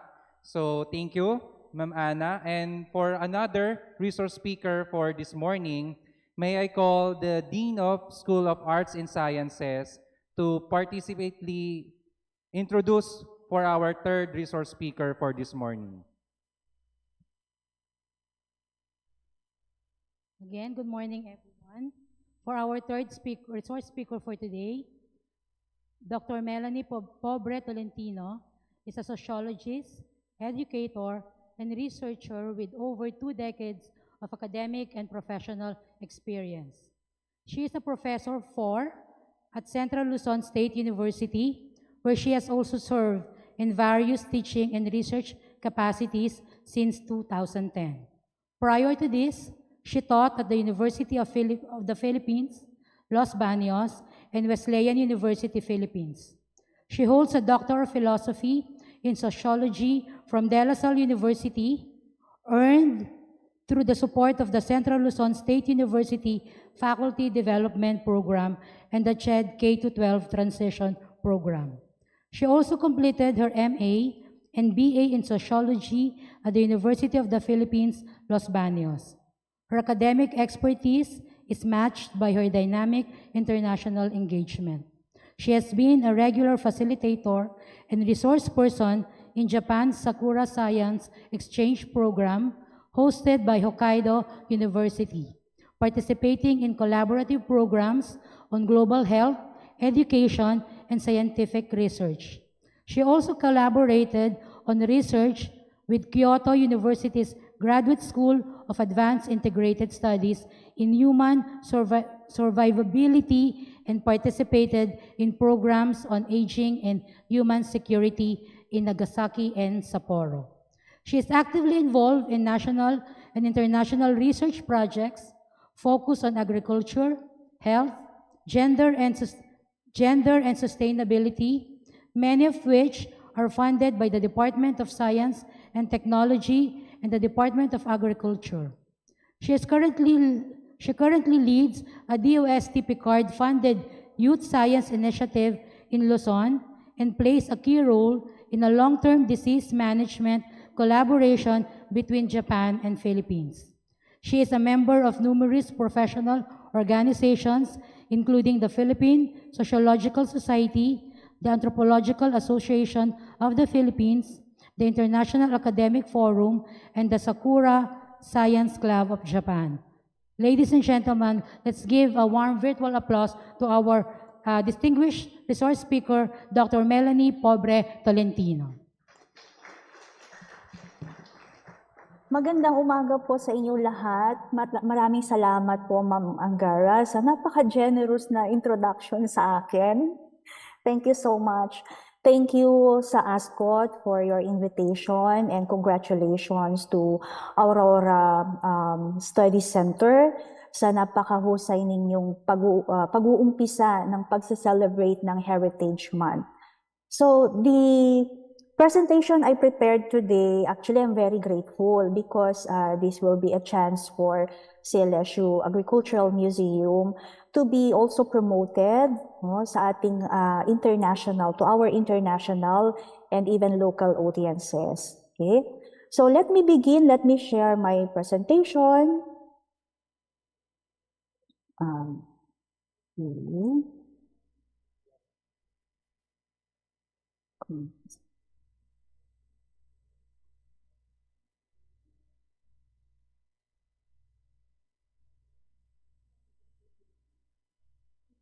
Okay. Visible po yung aking PowerPoint? Yes po, ma'am. Thank you very much. Okay, so for today, I will be sharing with you the CLSU Agricultural Museum, our role in promoting agricultural heritage of the region. Okay, but let me just give you a brief background of the objectives or the outline of my presentation. I'd like to give a historical background of CLSU Agricultural Museum and to trace its role that it plays in academic, research, and community engagement. And briefly, I will present some salient thrusts of the museum in promoting agricultural heritage. So I would say that the Center for Central Luzon Studies, na kung saan nakapailalim dito ang CLSU Agricultural Museum, ay isa sa mga pinakamatandang sentro ng pag-aaral dito sa Luzon. It was actually established in 1986 through the approval of the Board of Regents of the university, and the aim was to study the rich culture, history, and society of Central Luzon, which is a region that plays a very significant role in the national development, historically, politically, and economically.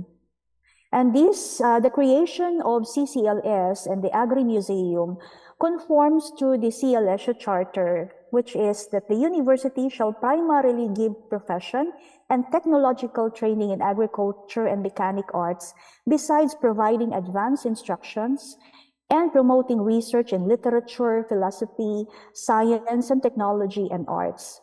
So I would say na malaki ang very pivotal dito yung role, of course, ng retired na professor of CLSU, Dr. Makizo. Palagay ko, ilan sa atin nakakakilala sa kanya, who has been very instrumental in establishing this center. But at the same time, Dr. Marilu Abon, who actually introduced the idea that arts and culture can actually be integrated in the study of science and agriculture. Okay? So the thrust of the Center for Central Luzon Studies is on research, okay? Research on Central Luzon history, society, and culture, with technology adaptation as its take-off point. We all know that CLSU has been very popular, and not only in national but even in international in terms of innovations in agriculture. Okay? Pero kung minsan we fail to realize that agriculture is something na hindi lamang pagbubuo ng teknolohiya at pagpapabuti ng sistema ng pagsasaka at sa aquaculture. But it definitely nakapaloob siya sa pamumuhay ng mga tao. And as we live in this kind of context, we create tangible and intangible things that give meaningful and colorful existence, human existence of the region. That's why it's definitely worth to be studied. And since 1980s, may mga pag-aaral na ginawa, may mga research na nagresulta ng mga exhibitions ng CLSU Agricultural Museum. So I just want to share basically muna what is the function of the CLSU Museum, Agri-Museum. So it was actually organized to establish data and information bank of culture to reinforce and enrich the instruction program of the university. to serve as a springboard for research on the generation of appropriate technologies for rural communities, and to help restore the Filipino pride in the ingenuity of his creations to further solidify the foundations of national identity. Later, we will realize in the presentation kung gaano kaimportante ang research in sustaining a museum, particularly here in CLSU Agricultural Museum. We need to kasabi ko nga, we are dito sa aming museum, kaunti lang actually po kami. Ako at yung aming dalawang staff, no? 3 lang po kami na actually ay officially no na naka-house dito sa museum. Pero we do a lot of works kasi we cannot sustain the museum by just putting display. No, by just putting display sa ating museum. But we need to work very hard in terms of doing research as well as engaging in the community. Kasi ang museo ay hindi siya isang lagayan lamang ng mga artifacts, pero dapat dumadaloy ang kaalaman dito. No? Ito ay isang parang ilog, no? Na daluyan ng kaalaman. Kaya kailangan din namin talagang paghusayin yung aming trabaho kahit na kami ay 3 lamang dito para sa ganon mas ma-enrich namin, madagdagan, ma-enrich namin yung learning when people visit the museum. And to meet its objectives and articulate its trusts, the CLSU Agricultural Museum concentrates on the concept of adaptation in the field of agriculture, fishing, and related occupations. The Central Luzon is its starting focal points. Majority of its collection is ethnographic, but it also recognizes that agriculture is a continuously developing scientific field. It also contributes to highlighting the rich culture around the said industry. So, later, magpapakita po ako ng ilang mga slides para magkaroon tayo ng mas visual imagination of the Agricultural Museum. But here, we also recognize, I think the highlight of this trust is also to recognize that agriculture is a developing scientific field. And basically, that's our role as university. Even ASCOT has a very significant role, of course, in terms of developing technologies and innovations, not only in agriculture, agroforestry, and aquaculture. So, we believe that these endeavors, kailangan ma-display din siya in the Agricultural Museum para makita that agriculture is a very active scientific discipline. That is why po, in the CLSU Agricultural Museum, we have a space which we call for temporary exhibit. And the center welcomes temporary exhibit from other agencies or other units of the university and even units outside the university. Why? Because we believe that the agencies or the units who are doing scientific research, there is something artistic, there is something creative related to agriculture na pwede siyang i-display sa museum. And we consider this as temporary exhibit. So we've been encouraging other units actually to make a proposal out of their research, and we try to make plans on how we can put this outputs from research into something na museum worthy, okay, are very artistic and very creative, but still it will denote how the scientific field of agriculture is developing. So this is one of our panels in the museum, basically describing a simple description of the museum. And we recognize, of course, that this initial exhibit, this exhibit, mahaba po ang istorya ng exhibit ng Agricultural Museum na itatagto noong 1980s. So lahat po ng mga artifacts dito ay kwento ng iba't ibang mga faculty, mga tao dito sa CLSU na nagmahal sa kultura ng agrikultura. So ito po, but yung pagsiset up po nito is of course we recognize the assistance of the National Commission on Culture and the Arts, and of course the CLSU administration for providing the funding for this museum. But most of all, we really want to depict that the story told in the museum is actually shared narratives of a lot of people, no, in Central Luzon from 1980s, 1990s, 2000, and at present. Okay. So, nasan ba ang CLSU Agricultural Museum? Sana ay mabisita nyo kami dito sa mga susunod na araw.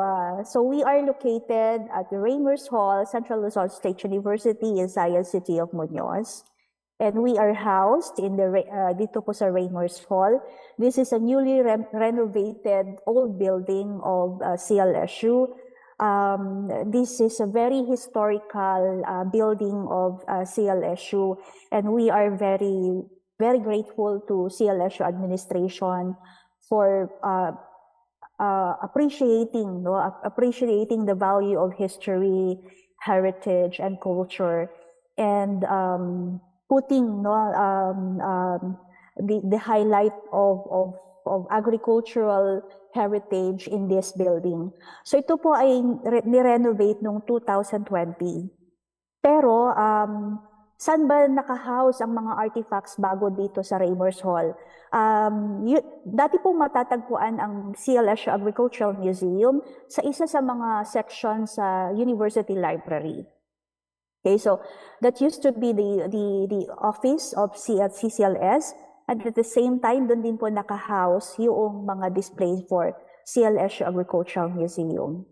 And if I may share, kung gaano ka-valuable yung pag-conserve ng historical building or historical site in a particular university. Well, CLSU, of course, had produced a lot of graduates na nasa iba't ibang panig na ng mundo. And all of them, they have their stories, they have their history of certain sites, of certain locations in the university. And when they go back at makita nila that, wow, na-preserve, no, naalagaan itong lumang building na to, which has so much memory of their college days. Napakadami na po namin na-encounter na sobrang tuwan-tuwa. They express talaga ng joy, no? And natutuwa sila na there is something that in the university that they can connect with. Okay? And I believe that every alumnus in the university, you always look for something na in your former university na you want something to connect with, no? Doon sa iyong university, where you can relive the memories of your college days. And the renovation and the preservation of this building, the conservation of this building actually contributed to improve efficacy, no? Kasi when we have mga certain groups, no, we are part of a certain ethnicity or a certain community, having this shared memory, nag-i-increase yung ating pagbibuild ng ating identity, no, as a human being. So it's very important.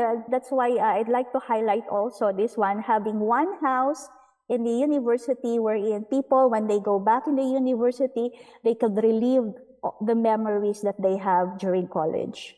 Okay? So let me show now some the significant parts of the CLSU Agricultural Museum.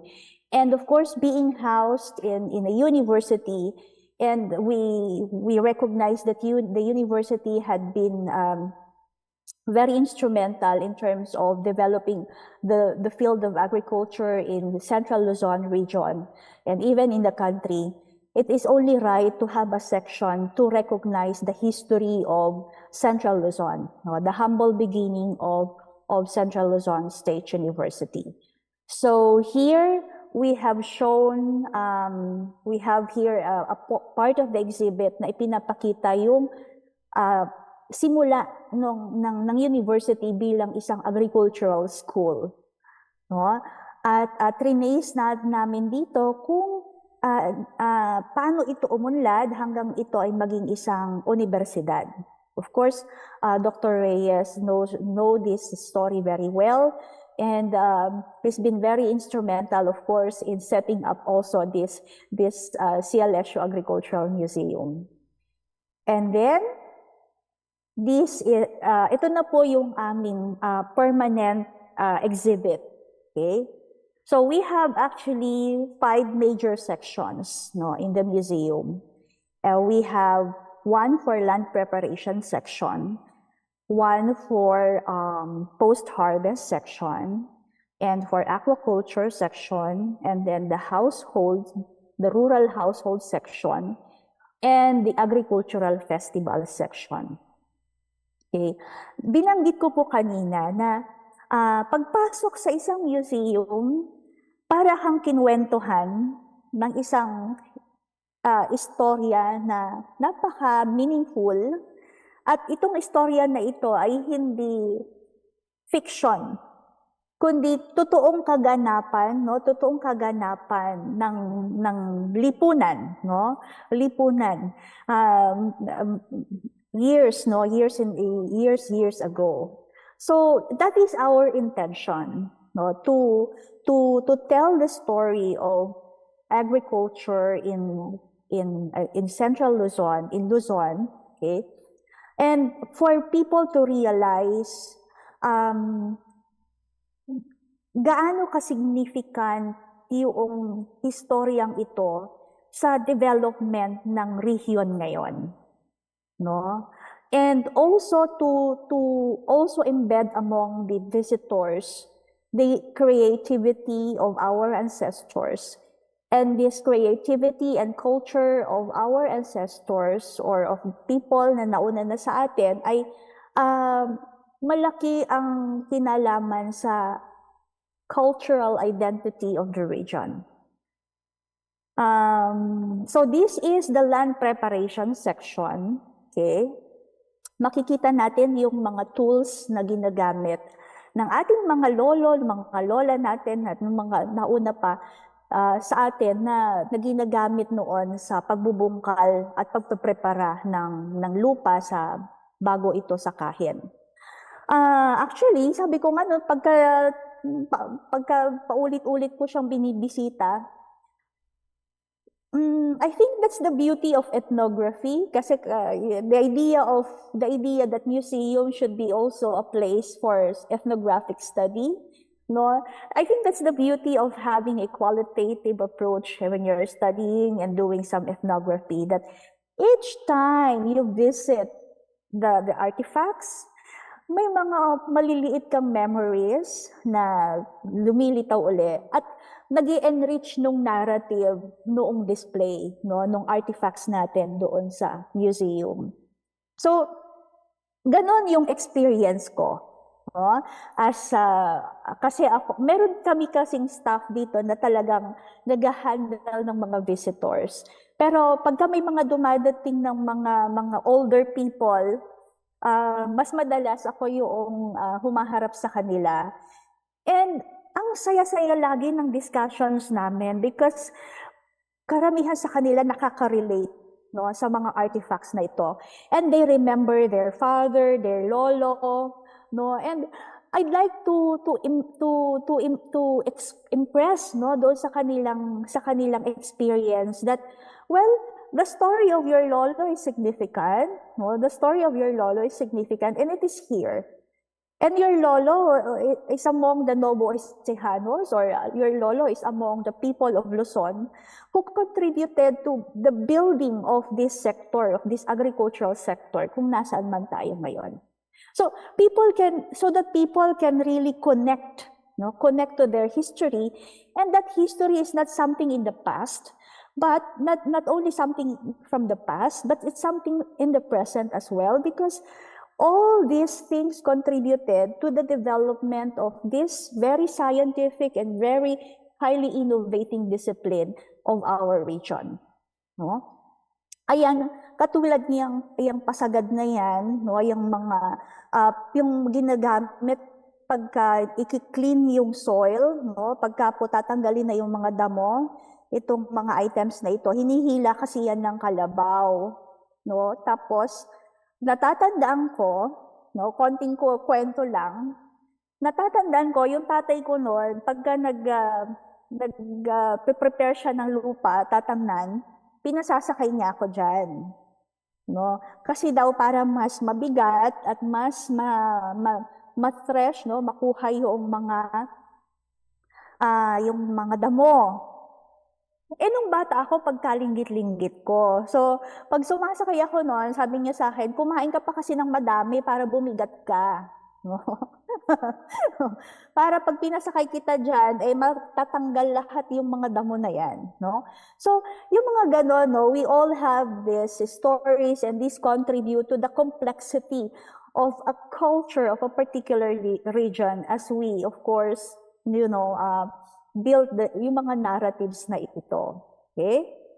So, siguro kayo, meron din kayong mga kwento sa mga artifacts na ito. No? Mamaya, babanggitin ko yung community curation, which I hope that everyone will be inspired kasi nakita ko may mga audience, meron tayong mga viewers, mga listeners, mga participants na galing din sa iba't ibang mga tourism offices and center studies and museum.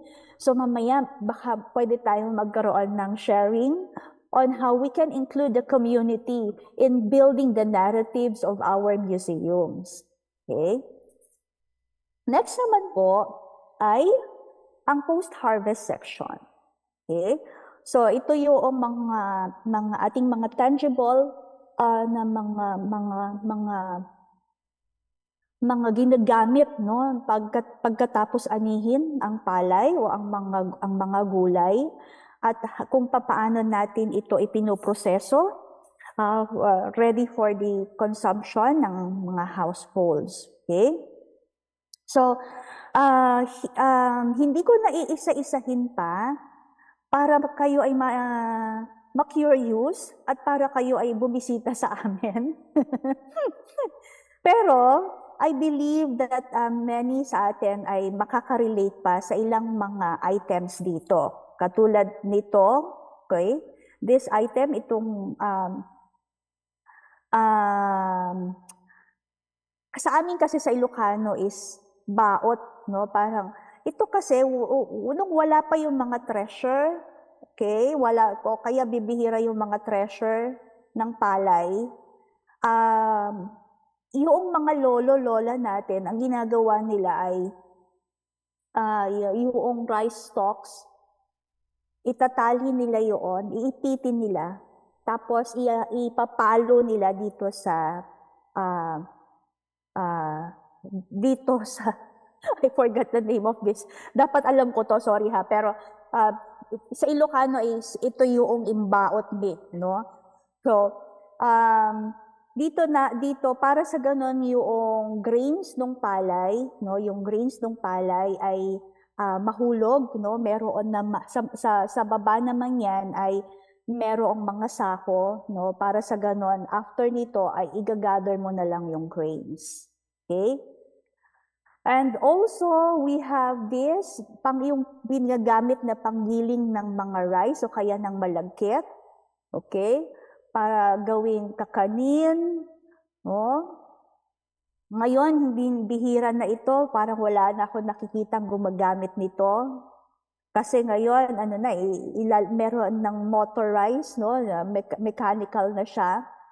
Pero before, ay inabot ko din tong mga materials na ito kasi may auntie, she's a good kakanin maker, no? Magaling siya gumawa ng kakanin. So yan ang gamit namin noon pag maggagawa ng kakanin. Okay.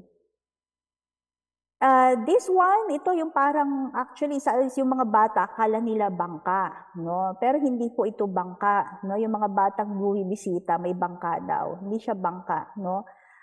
Karaniwan, ginagamit ito noon na lagayan ng mga pagkain, no? Pagka may mga alagang baboy.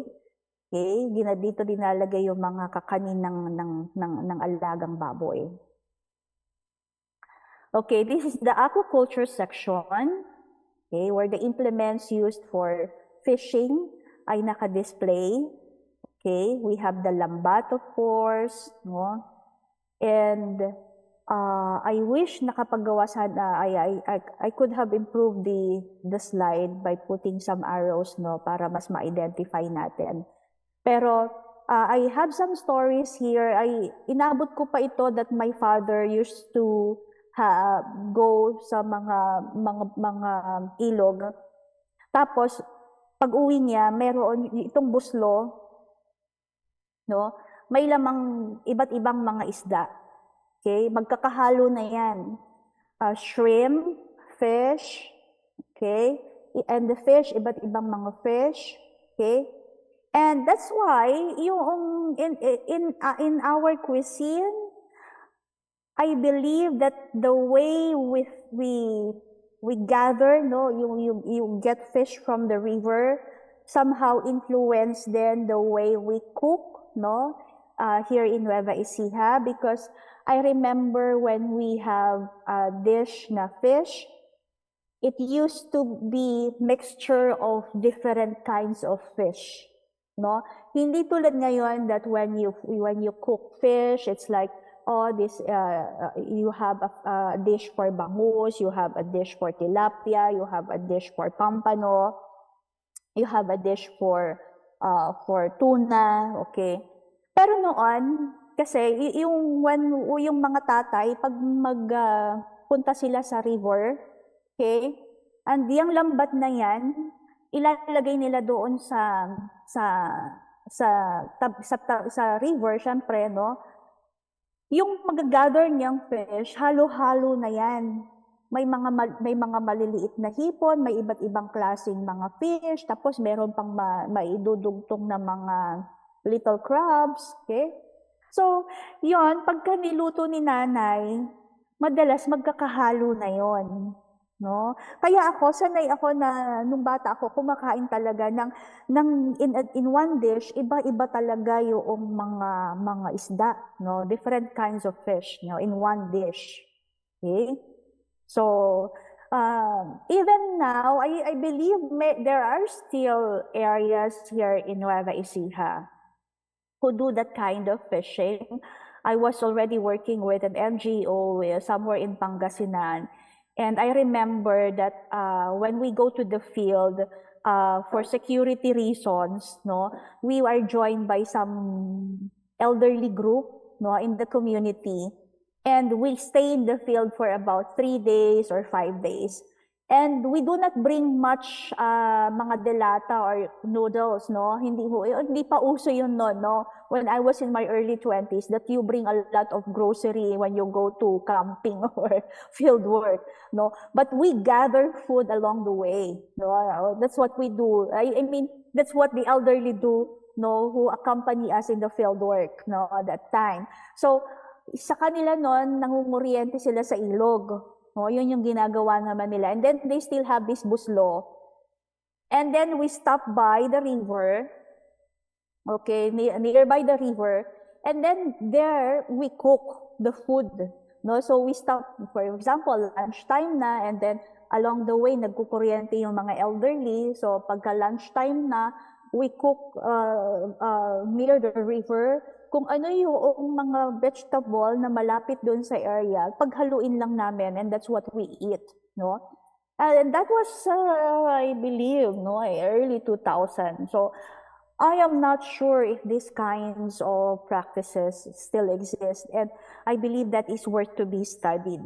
Okay, ang daming pwedeng pag-aralan pa. Dami pang pwedeng pag-aralan to enrich the narratives in the museum. Okay? Next is agriculture and pottery. No? It's definitely connected, no? The agriculture and pottery in the Philippines, definitely very much connected because before, no, the way we live, no, ang storya ng museo ay sustainability, no, sustainable na pamumuhay.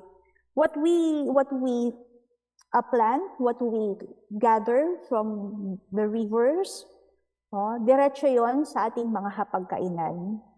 At meron ding mga innovations na noong araw upang sa ganon ay magkaroon ng preservation o kaya naman mas ma-improve yung mga inani o kaya naman yung ating mga nag-gather in the river. That's why we have this section of agriculture and pottery. Okay? So this is the section for agricultural household. The things that we usually use, no, in a rural farming community, okay, of course, mga palayok natin, no, pati rin yung mga lagayan ng ating tubig, no, yung sa term na paminggalan, no, even yung pinakalumang mga gamit for ironing clothes. Okay, we have a display for that. Okay, just to show to the visitors how people lived their lives, no, in agricultural areas. No? I hope that we could bring more narratives. We are still completing all the narratives of each of these artifacts, and that's why we are planning to have a series of community co-creation. No? Kasi I believe marami pa dito na inaabot ng ating mga lolo-lola. No? And I want to maximize the opportunity for them to tell their stories, no? And para mas ma-enrich pa namin itong narratives of the museum. Okay? And this is the last section in the museum. We want it to be a celebration of labor in farm and celebration of abundance. Okay, so here we feature the local festivals in Nueva Ecija, no, and to show that the celebrations, the festivities, no, how people practice the religion, okay, how people celebrate with their families in the community, all these are deeply connected to agriculture. Okay? So, yun yung gusto namin i-impress dito sa section na ito. No, yung ating pananampalataya, yung ating mga kapistahan, no, ay nakaugat, no, sa ano ba talaga ang galing ng Luzon, no, particularly ng Central Luzon, at ito ay ang agrikultura. Kaya dito naka-feature yung mga local festivals na we celebrate abundance of harvest, no? We celebrate the ways kung paano mag-farm, no? Paano itanim ang ganito, okay? At dito rin where we also displayed the works of students, okay? And here some of the artworks of the students are displayed wherein we believe connected to the agriculture, no, to agriculture. So we have few selections here of works of high school students actually, no, high school students ng Nueva Ecija. So itong section na ito ay parang lente at karanasan, no, ng Novo Ecijano. Kasi yung mga gumawa ng mga artworks na ito ay mga estudyante natin dito sa Nueva Ecija. Okay. So I think that it's very interesting that in every museum there is a section where we can see the story of the community, no, wherein they can participate in creating a section, no, in that museum. I've seen in the opening of ASCOT, no, of the Center for Aurora Studies.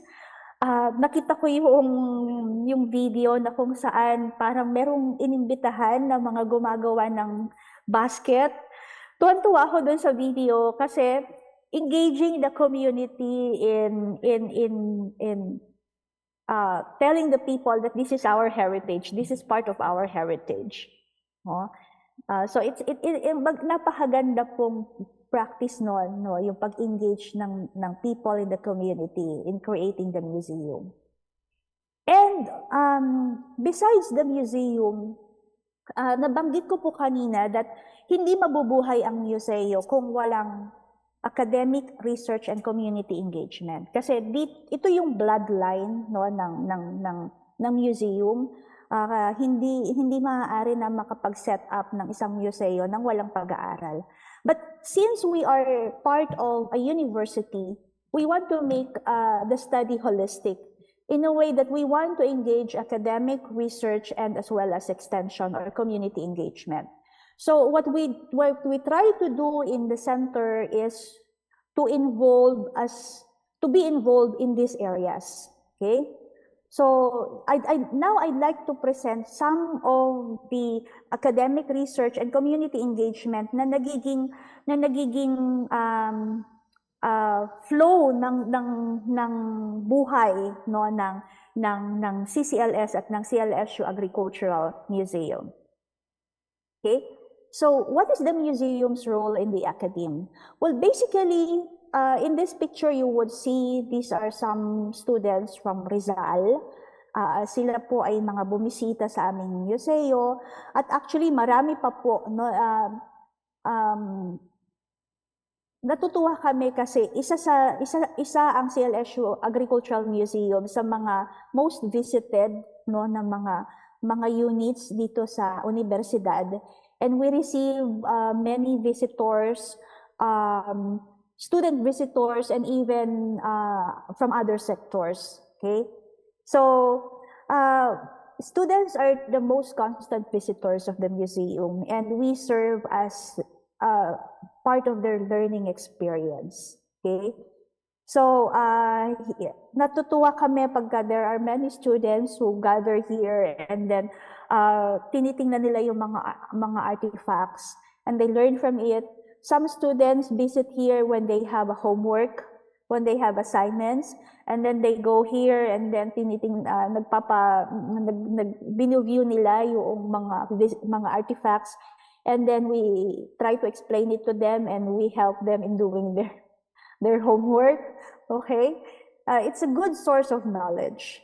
Okay, it's not something na we really want to break away from the idea that museum, ano yan, anong tawag dito, cobwebs and mga puro luma lang dyan, no, and parang it's an old notion of museum.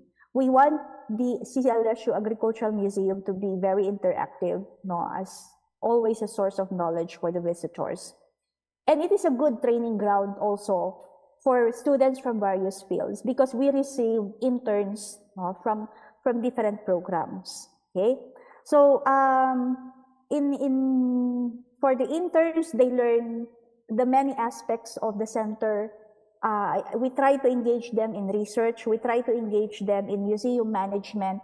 We try to engage them in curation of the museum, especially pag natatapat na merong mga temporary exhibit na kailangan i-set up, and they are able to express their artistry and creativity, no? So they are very happy to be part of that temporary exhibit. So here I'd like to show, I'm not sure kung gagana po siya, pero sana gumana siya. I just want to show yung isang video na ginawa ng mga interns namin and making the public aware of what are the do's and don'ts in a museum.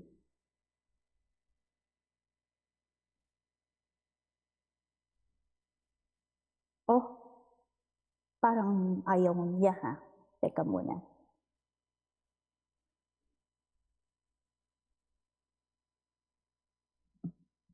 I'm not sure if this can be.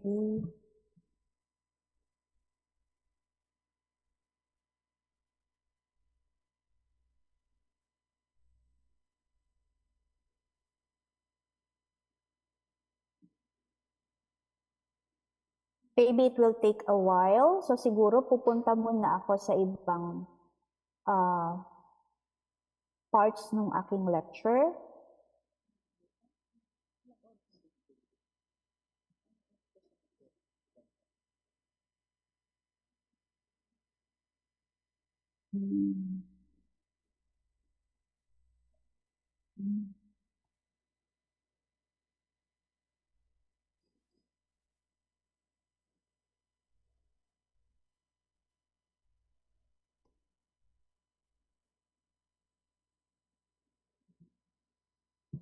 Okay, my screen sharing is paused. So siguro magpatulong lang muna ako po ha, saglit lang po. Para lang ma-share ko yung video. Pero siguro mamaya na lang yon, no? Para rin ano ko yung allotted time for me. Sige, let me continue the presentation. Mamaya pag may time, I'll show you the short video created by museum interns. Okay?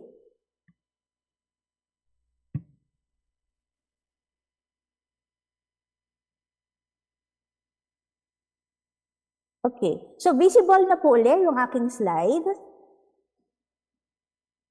Yes po, ma'am. Thank you. Okay. So let me continue. No, that I said a while ago that research is the bloodline of the CLS Agricultural Museum, and to just show some examples of the research that we are continuously doing, or some are completed, and we try our best, even if with limited resources, to set up a temporary exhibit to show the research that we've done in the past. Okay? So, for example po ngayon, we have a current temporary exhibit, which is the exhibit of Plowman. No, this is a result, the Plowman is a result of research of Miss Erica Buenoflor and Mr. Adrian Pacres, two of our staff in the museum, where they made a historical study of the publication in 1940s, no, or in the 1940s, wherein it depicts the way of life in Central Luzon, as well as the way of life of students after the war. So we have a current display of that here in the museum. So there is a research, and then there is an exhibit connected to the way of life of people in Central Luzon as an agricultural community after the war. Okay. Another is a completed study in of the Filipino elderlies as.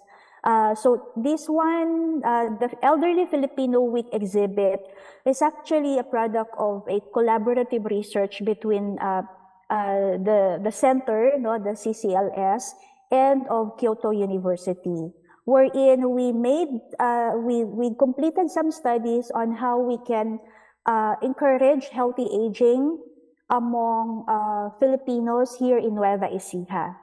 So the collaboration resulted to an exhibit showcasing how the elderly in a particular community in Japan could continue to thrive and flourish by learning new skills such as music. As a counterpart here in the Philippines, a study of elderly in Central Luzon or in Luzon area in farming communities, where we tried to make an exploration how elderly people continuously engaging in farming and contributing in the farming community help them to connect into their community and to have to contribute in their healthy aging. Okay, so the exhibit shows that if the Filipinos in Central Luzon, farming communities, if they would be given a decent and safe space where they could continue to work in the farm or continue to do in the value-adding processes of agricultural products, they can contribute to the community, which is one indicator of healthy aging. So we also have a temporary exhibit of that last year. Okay.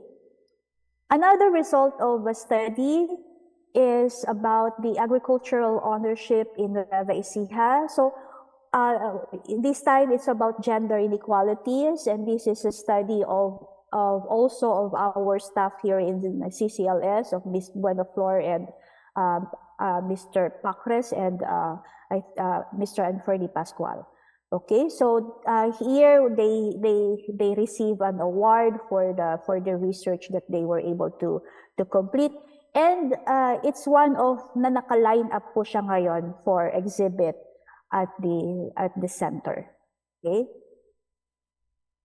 And also, aside from the academic role of museum and the research being an essential bloodline, no, or source of life of the museum, we also continue to engage the region in the local history. So we come up with certain events which we believe have certain relevance, no, in the local history of Central Luzon. So we try to host book talk, and some are, we call it a film showing, wherein the old films connected to agriculture and of Central Luzon ay ipinapakita. And also we continuously research on the local heroes of Central Luzon, and we try our best to celebrate it annually. Okay, so this one is in celebration of a certain student hero in the university during the World War II, and of all other local heroes of Central Luzon na hindi na nabigyan ng pangalan. Okay, so we host or we sponsor these kinds of university events. And we also engage the region into arts. Okay, by inviting, ito po yung tinutukoy ko kanina, by inviting other agencies to showcase their arts here at the museum. And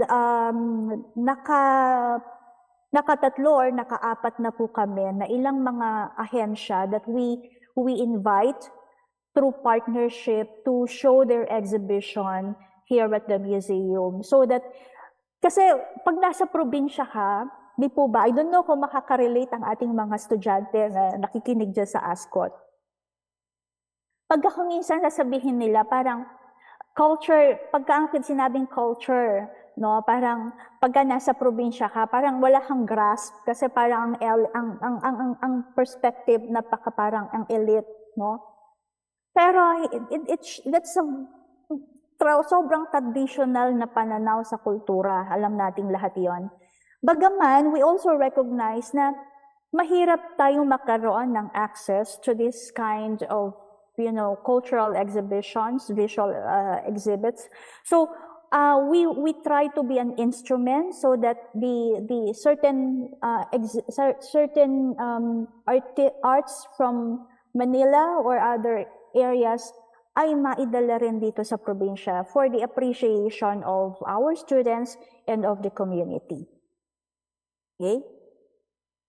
And also we continue kasi we need to make kasi lahat yan, all these are learning experiences, and by engaging into various partnership, we bring the agricultural heritage as significant, no, something that is active, something that is always evolving. So we also engage in local and international discourse by hosting some important local and international events. So here we have hosted the anthropological conference, international conference, where they have seen and they have heard a lot of studies in rural areas in Central Luzon. And in fact, they were inspired, no, after having the discourse, the narratives presented by students, faculty members, and other researchers from Central Luzon area. And they have seen, kasi in Manila, no, highly philosophical and theoretical ang discourse nila in anthropology and social sciences. But here in Central Luzon, no, and in other regional areas, for example, sa Aurora province, nandyan kasi yung mga scientific projects, the technical projects, which actually impact to the lives of many people. And these are not grasped, no, in the mainstream discourse of sociology, anthropology, and other social sciences. In fact, we have the advantage of having the vast field of practice, no, the vast field of practice of social sciences. And they were inspired because they have seen all these results of empirical studies, no, implemented in agricultural setting. That's why they've been inspired, and sabi nila, next year when we do the international conference, let's make the theme something that is more evolving, no? So now they are going to have the international conference in Visayas, and the theme is anthropology in action. So to showcase also how anthropology and other related fields can be appreciated in action, in application, in engagement to the community.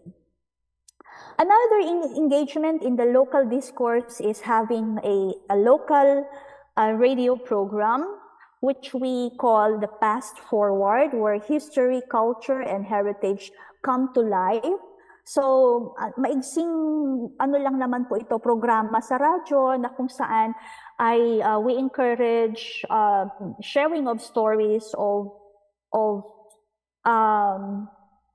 our local historians and our local researchers doing studies in agriculture and other related fields, and also in fields of social sciences. Okay? So, I think the idea here is the CLSU Agricultural Museum is not only to promote the agricultural heritage of the region, but I think more than that is to really show the public consciousness, no, the public consciousness of pagpapahalaga, no, pagpapahalaga sa ating agrikultura. Okay? Kasi kung babalikan natin, that's why I called here bayanihan, because all these artifacts, no, displayed in the museum are actually stories of CLSU people and other individuals who have reached out to communities to gather all these materials, no? And there are also farmers, no, who volunteer their tangible heritage and farming. And this is a whole story of people who share their experiences, no, their stories, being farmers, being members of a farming household. Okay, so I'm a bit emotional into this kasi I am from a farming household. When I was a child, no, when I was a kid, no, bunga ako ng farming household, no. My parents are farmers, and it's very important, no, to continue this kind of, it's not a tradition, but it's not just a tradition, but it's a way of life, no. It's a way of life that becomes very complex and creates this so many creative material things and so many meaningful stories of people in Luzon. Okay? So I think, you know, here we see, this is my last slide, okay? So we see that Agri-Museum as a driver in meeting the sustainable development goals. No? And here we could appreciate that culture is at the core of human development to ensure human-centered, inclusive, and equitable development.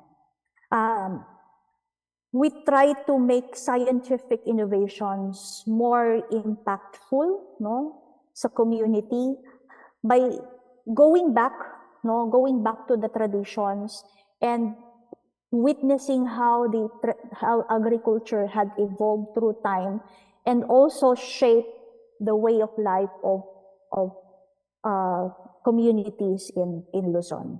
Okay. So that ends my presentation po. Marami pong salamat sa inyong pakikinig. Thank you po, Ma'am Melanie, for that inspiring message about how we cultivate our museum for the future. And also our key takeaway for our resource speaker is that museum is not just about artifacts. It's about storytelling, it's about preserving our history, and also it provides a way through one's cultivation of learning and innovation. It also offers a way on how we can conserve our humanitarian conservation and also for foster dialogue. So thank you po, Ma'am Melanie. Now, we are open for any questions and from our chat box, from Zoom and via live Facebook. So may mga tanong po ba? Also for our participants here in our venue. Any students, faculty who would like to ask a question? Yes po.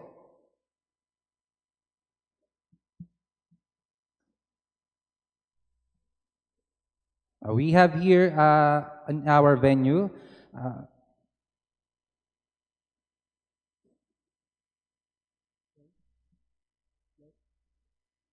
Hello.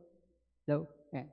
So good morning, Ma'am Melanie. I'm John Marel Silva po, a student from ASCOT. So you mentioned earlier po that students are the constant visitors of the museum as part of their academe or their training ground. However, one barrier or one predominantly challenge ever since is the preference or the interest of the youth as well as the state of them being xenocentric of the myriad of Filipinos. Therefore, this leads me to my question po. What are the ways as to how can we pique the interest of the youth for them to be encouraged in order to support and engage more in this field or program to further enrich our very own culture and be connected to our community considering the negative traits that they possess? Yun po.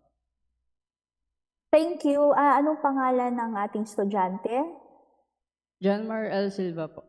Okay, thank you, John Mar. It's a good question. Okay. And I could relate dyan kasi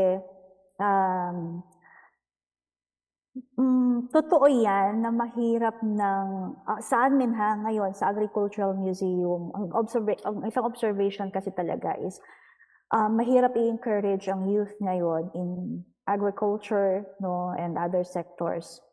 But you know, ang isa siguro naming ginagawa or gusto namin pang mas pagbutihin is how to make the museum more interactive. Okay? Kasi it could, para mas nababagay siya ngayon doon sa estilo ng mga kabataan. Because ang mga youth ngayon, they have the tendency to be bored to visit the museum. But we try to make the museum more interactive. That's why we come up with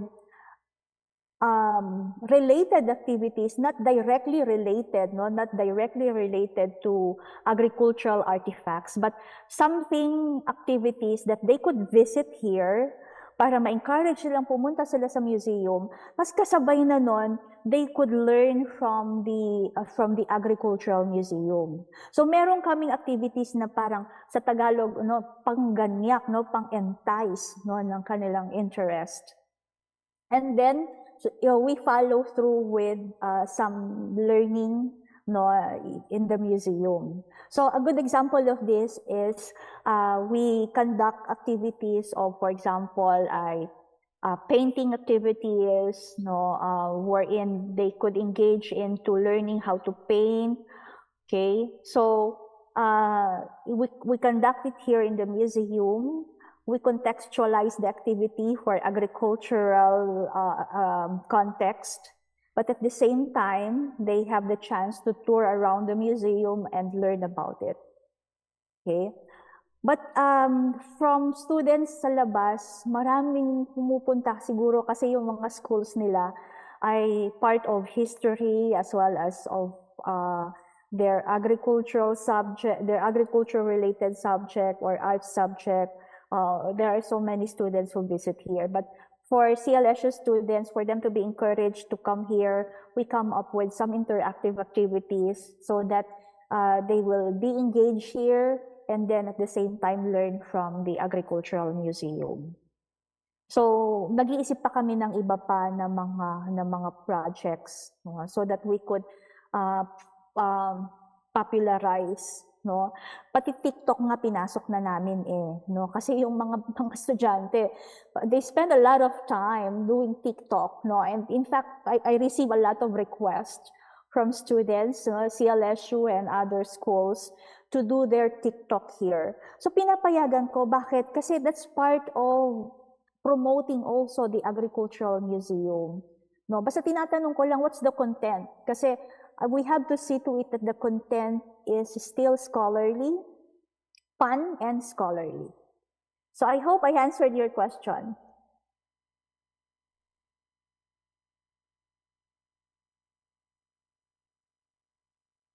Thank you po, Ma'am Melanie. Well answered naman daw po. Any questions from our director, Ma'am Melissa? Okay, thank you, Sir Troy. This question po is for Dr. Pia Arboleda regarding food heritage. So, ma'am, there has been some movements in recent years pushing towards standardization of Filipino dishes, which sparked various discourses. So, do you agree with the national efforts on this? And would you say that the standardization of dishes contributes to the preservation of food heritage? Thank you. Maraming salamat po for the question. I completely disagree.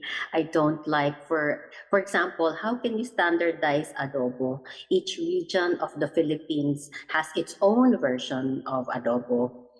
I believe in the education. Tell people this is our cuisine, but our cuisine is unique because of its diversity. And if you say standardized adobo, which adobo? Diba? Adobo sa puti, adobo sa dilaw, adobo sa gata. If you standardize it, we might fall into the trap of just standardizing it according to what the elite or the ruling class deem to be the recipe for a particular dish. But I am all for the promotion of regional cuisines kasi doon po natin nakikita yung kagandahan ng ating kultura. Huwag nating isang tabi yung ibang mga kultura para lamang sa iisa. Para na rin nating sinabi na English lang ang wika. No, it can't be only English. As a global language, we have to preserve all our languages, and therefore we also have to preserve all of our regional cuisines.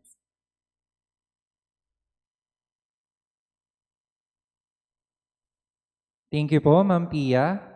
So any questions pa po from our...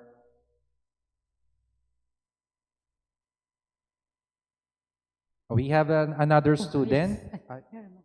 Okay. My question would be for Dr. Anna. Yes. My question will be coming from the standpoint of the students. So, as future leaders and culture bearers, how can students contribute to revitalization of endangered language or endangered local language while still preparing for success in a globalized world? considering that the educational structure or the educational orientation is quote unquote colonial in nature? Yeah, thank you. That's a great question. First, the thing I guess I'd say is that multilingualism is the norm in most parts of the world, and there's really no need to choose between sustaining and keeping your own language going, as well as becoming fluent in any language that you might need in more global spaces. So I think there's no need to abandon one's own home language or local language or languages in order to gain incredibly high proficiency in English or Filipino or any other large language. I'd also say that diversity of languages and experiences and cultural knowledge is a rare and very valuable skill in any global space, right? To think of it as an advantage to be bringing linguistic knowledge, cultural knowledge to large global spaces that other people might not have will serve you really well. And so for students, I'd say keep what you have and find ways to use it to your advantage, as well as doing whatever you need to do to attain the skills that might be required in any other global space, and spread the message to other students as well. Thank you. Great question. Thank you, Doc Ana. Thank you po, Doc Ana and Ma'am Malu. Now we have another questions from our students.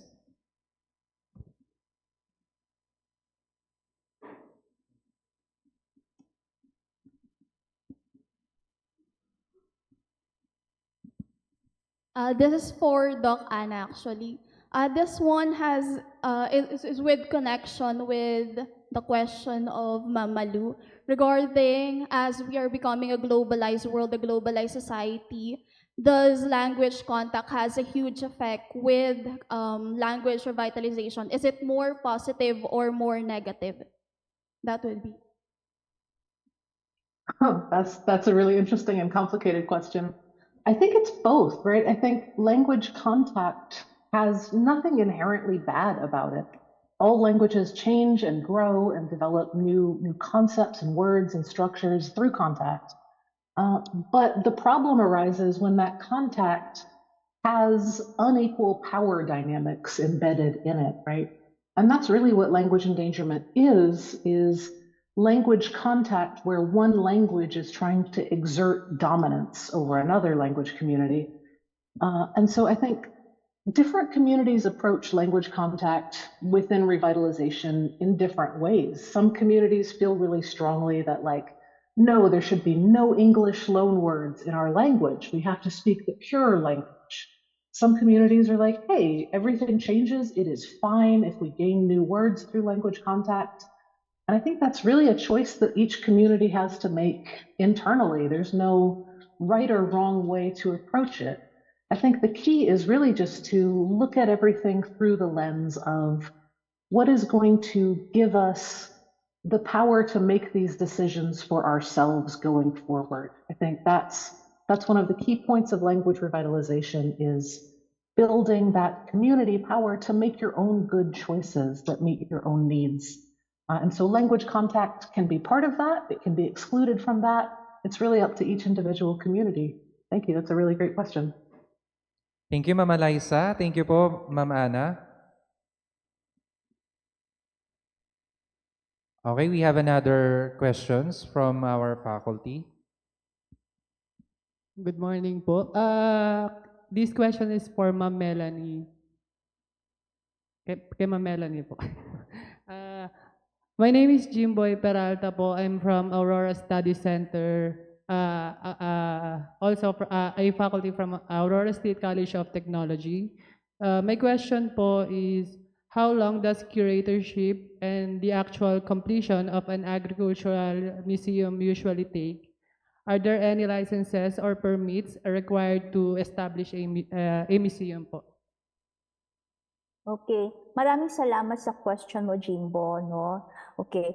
Ang totoo nun, walang definite akong maibibigay na sagot sa'yo doon sa yung duration, no? Yung curation, no? Yung buong curation ng Agricultural Museum. Because if konting storya lang, no? This one is the exhibit that we have, the permanent exhibit, was actually created beginning 1980s. No, when the center was established in 1986, faculty members from the College of Arts and Science, no, kasi College of Arts and Science pa noon, and other concerned individuals in CLSU. They started to go to the communities and gather these materials, no, and ask for people stories, no, do the research. So it's a long history of building together the museum. But in terms of kasi nandito na siya sa bagong bahay niya ngayon, no, at Reimers Hall. In terms of curation talaga is it took actually like several months, no, because at that time the building was newly renovated. So kasabay nung pagre-renovate, of course, is how to place, of course, yung bagong pagsisidlan ng mga artifacts. And bukod pa doon, the very delicate transfer of the artifacts from the university library going to the Reimers Hall. Okay, so it took like a year actually. Kasi magkasabay po yun, no? Yung pag-establish nung lagay, nung lahat nung kanilang pagtitirhan. And even yung pagpaplano, the planning, and even, I did not show it to you kasi, but these artifacts that I've shown in the slide, they have labels, no, outside the exhibit room, no, wherein the students could read the description of each artifact. So actually, yun yung matagal, no? Yun yung matagal because we have to come up with a reliable history and narrative talaga of the description of the artifacts, no? I took over as the head of the center in 2024, actually last year lang. So, yung exact na pag-curate talaga ng museum was under the former head of the museum, which is Assistant Professor Flopper Manuel. So, he knows very well the story of how it was curated. Now, in terms of licenses or in terms of certain documents or registration, we are actually registered sa NCCA, and at the same time, we are member of the Central Luzon Agricultural Museum, or the CLAM, no? Association of Museum here in Central Luzon. So now it is SEC registered, okay?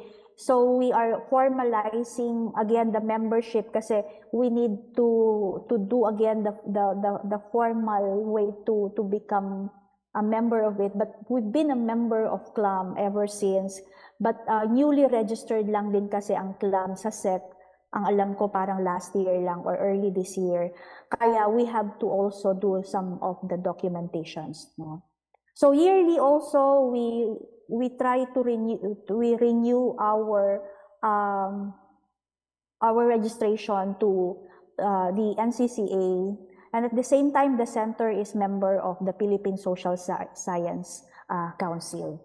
Okay, so I believe that it's very important no magkaroon ng formal partnership linkages sa mga ahensya talaga na merong kinalaman sa kasaysayan at kultura.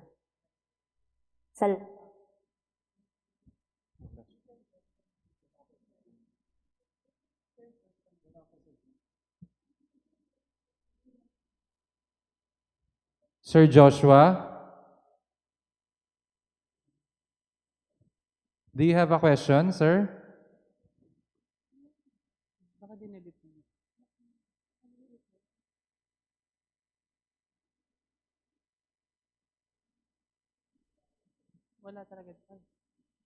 Hello, good morning, everyone. First and foremost, I would like to extend my gratitude to all of our speakers for their invaluable work and unwavering commitment to the advancement of our cultural heritage. Well, I am Joshua, a faculty member of the School of Education from Aurora State College of Technology. And this one is actually not a question, but more an appreciation and reflection in a way. Well, this one is for the presentation of Dr. Arboleda.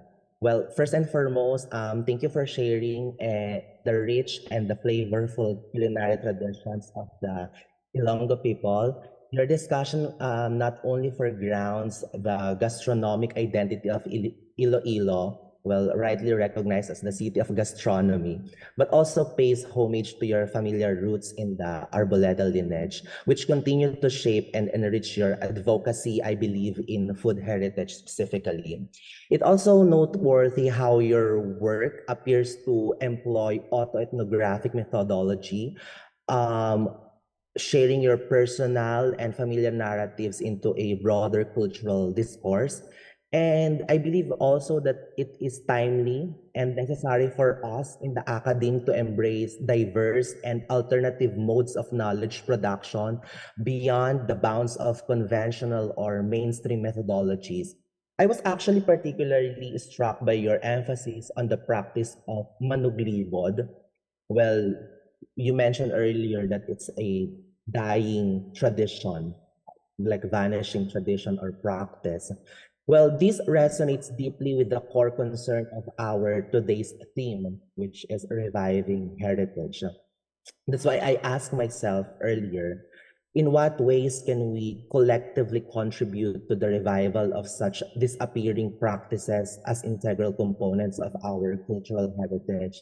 And more importantly, how might we as scholars and educators help help in creating space and voices for cultural practitioners within academic and institutional frameworks for this kind of cultural transmission? That's why I believe it's a great opportunity for us like educators, tourism officers, cultural workers, and even students to reflect and to work collaboratively towards sustaining and revitalizing these kinds of tradition that shape our identity. Thank you so much po. Maraming salamat po doon sa tanong. First of all, the practice of yung manuglibod na yan ay nagbago. So ang nangyayari ngayon, the person wakes up very early, goes to the different sources of kakanin and brings it to the city hall. So if that is the case, it doesn't reach your homes anymore. Pero sana, di ba, yung pinaka maagang alaala natin ng mga manuglibod ay yung mga taho vendors, di ba, at saka balut vendors na sana meron pa sa Pilipinas. Palagay ko ang isang magandang maaring mangyari dito ay talagang yung mga local governments ang sumuporta sa mga vendors na ito, make the streets safe for them, do a campaign to say these are legitimate vendors. They're not there to steal the stuff from your garage or your bakuran, kasi I think it's the distrust that's the root cause of this is modernization. We used to be a community. Yung kapitbahay mo, kilala mo lahat, di ba? Pati yung mga apo, mga pinsan nila, and magkakamag-anak tayo. Ngayon, people have more things to do, mas abala sa ibang bagay. We're not really concerned about our neighbors. We're, just on our phones, if we have phones. So part of it is to recognize that this is an important part of our traditions. It's like, bakit tatanggalin natin yung mga jeepney? Bakit tatanggalin natin yung fiesta?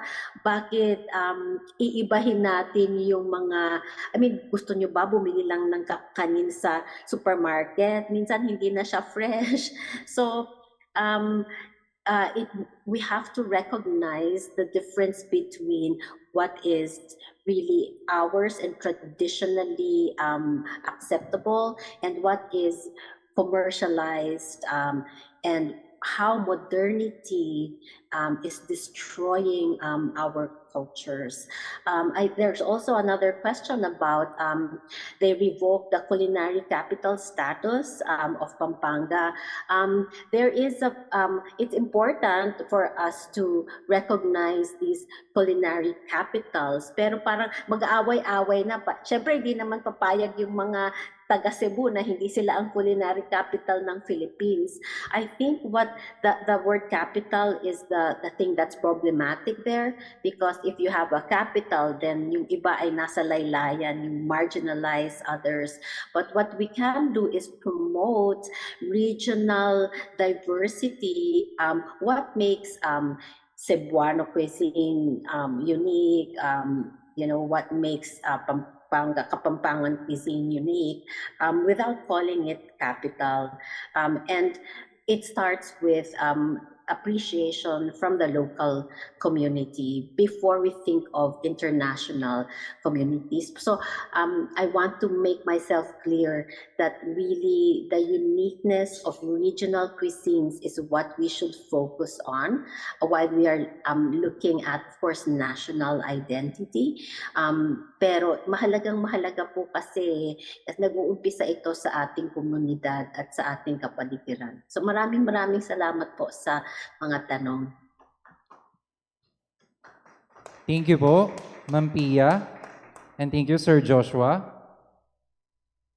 Are there any other questions po from our participants?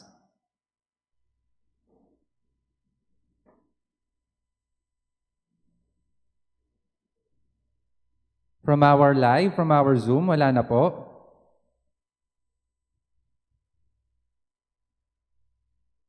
Okay, that ends our open forum from this morning. Now we would like to award our certificate for our resource speaker. Aurora Studies Center, School of Arts and Sciences, Aurora State College of Technology, Aurora Provincial Tourism Office, University of Hawaii, Center for Southeast Asian Studies. Certificate of recognition is awarded to, for generously sharing her knowledge and expertise, a resource speaker on the topic Ilonggo Cuisine Recollections and Receipts. During the Philippine National Heritage Month International Webinar entitled Reviving Heritage, Reasserting Voices, held via Zoom on May 2, 2025.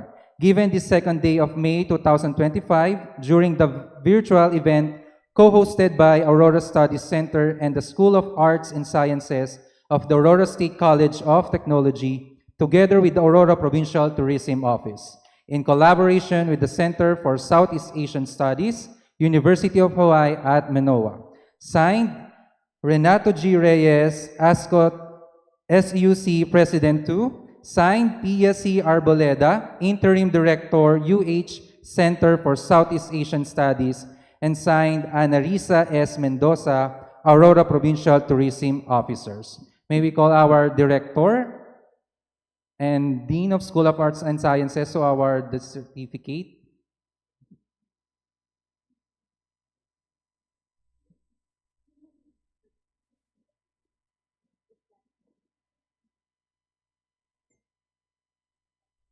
Okay, to award also to Ma'am Ana Bldg, a topic for sharing knowledge and growing networks for language revitalization worldwide. And also to Dr. Melanie P. Tolentino, Director for Cultural for Central Luzon Studies, Faculty Department of Social Sciences, Central Luzon State University. The topic, the role of CLSU Agricultural Museum in promoting the agricultural heritage of the region.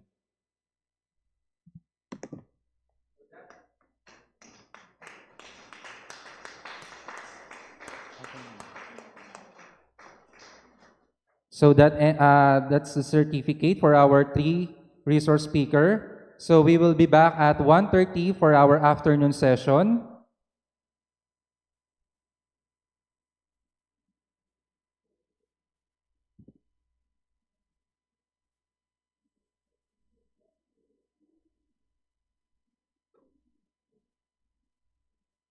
So thank you, everyone.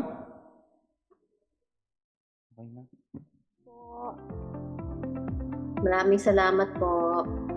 Thank you po, Ma'am Melanie, Ma'am Ana, and Ma'am Pia.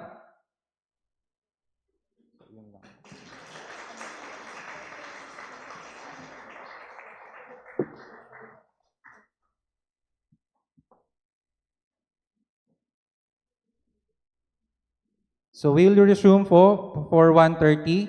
So thank you, everyone, and for being here in a world moving forward towards a future. Today we pause to look back, to listen deeply, and to rediscover the power of heritage and voice. Heritage isn't just about the past, it's about identity, resilience, and the wisdom we carry forward.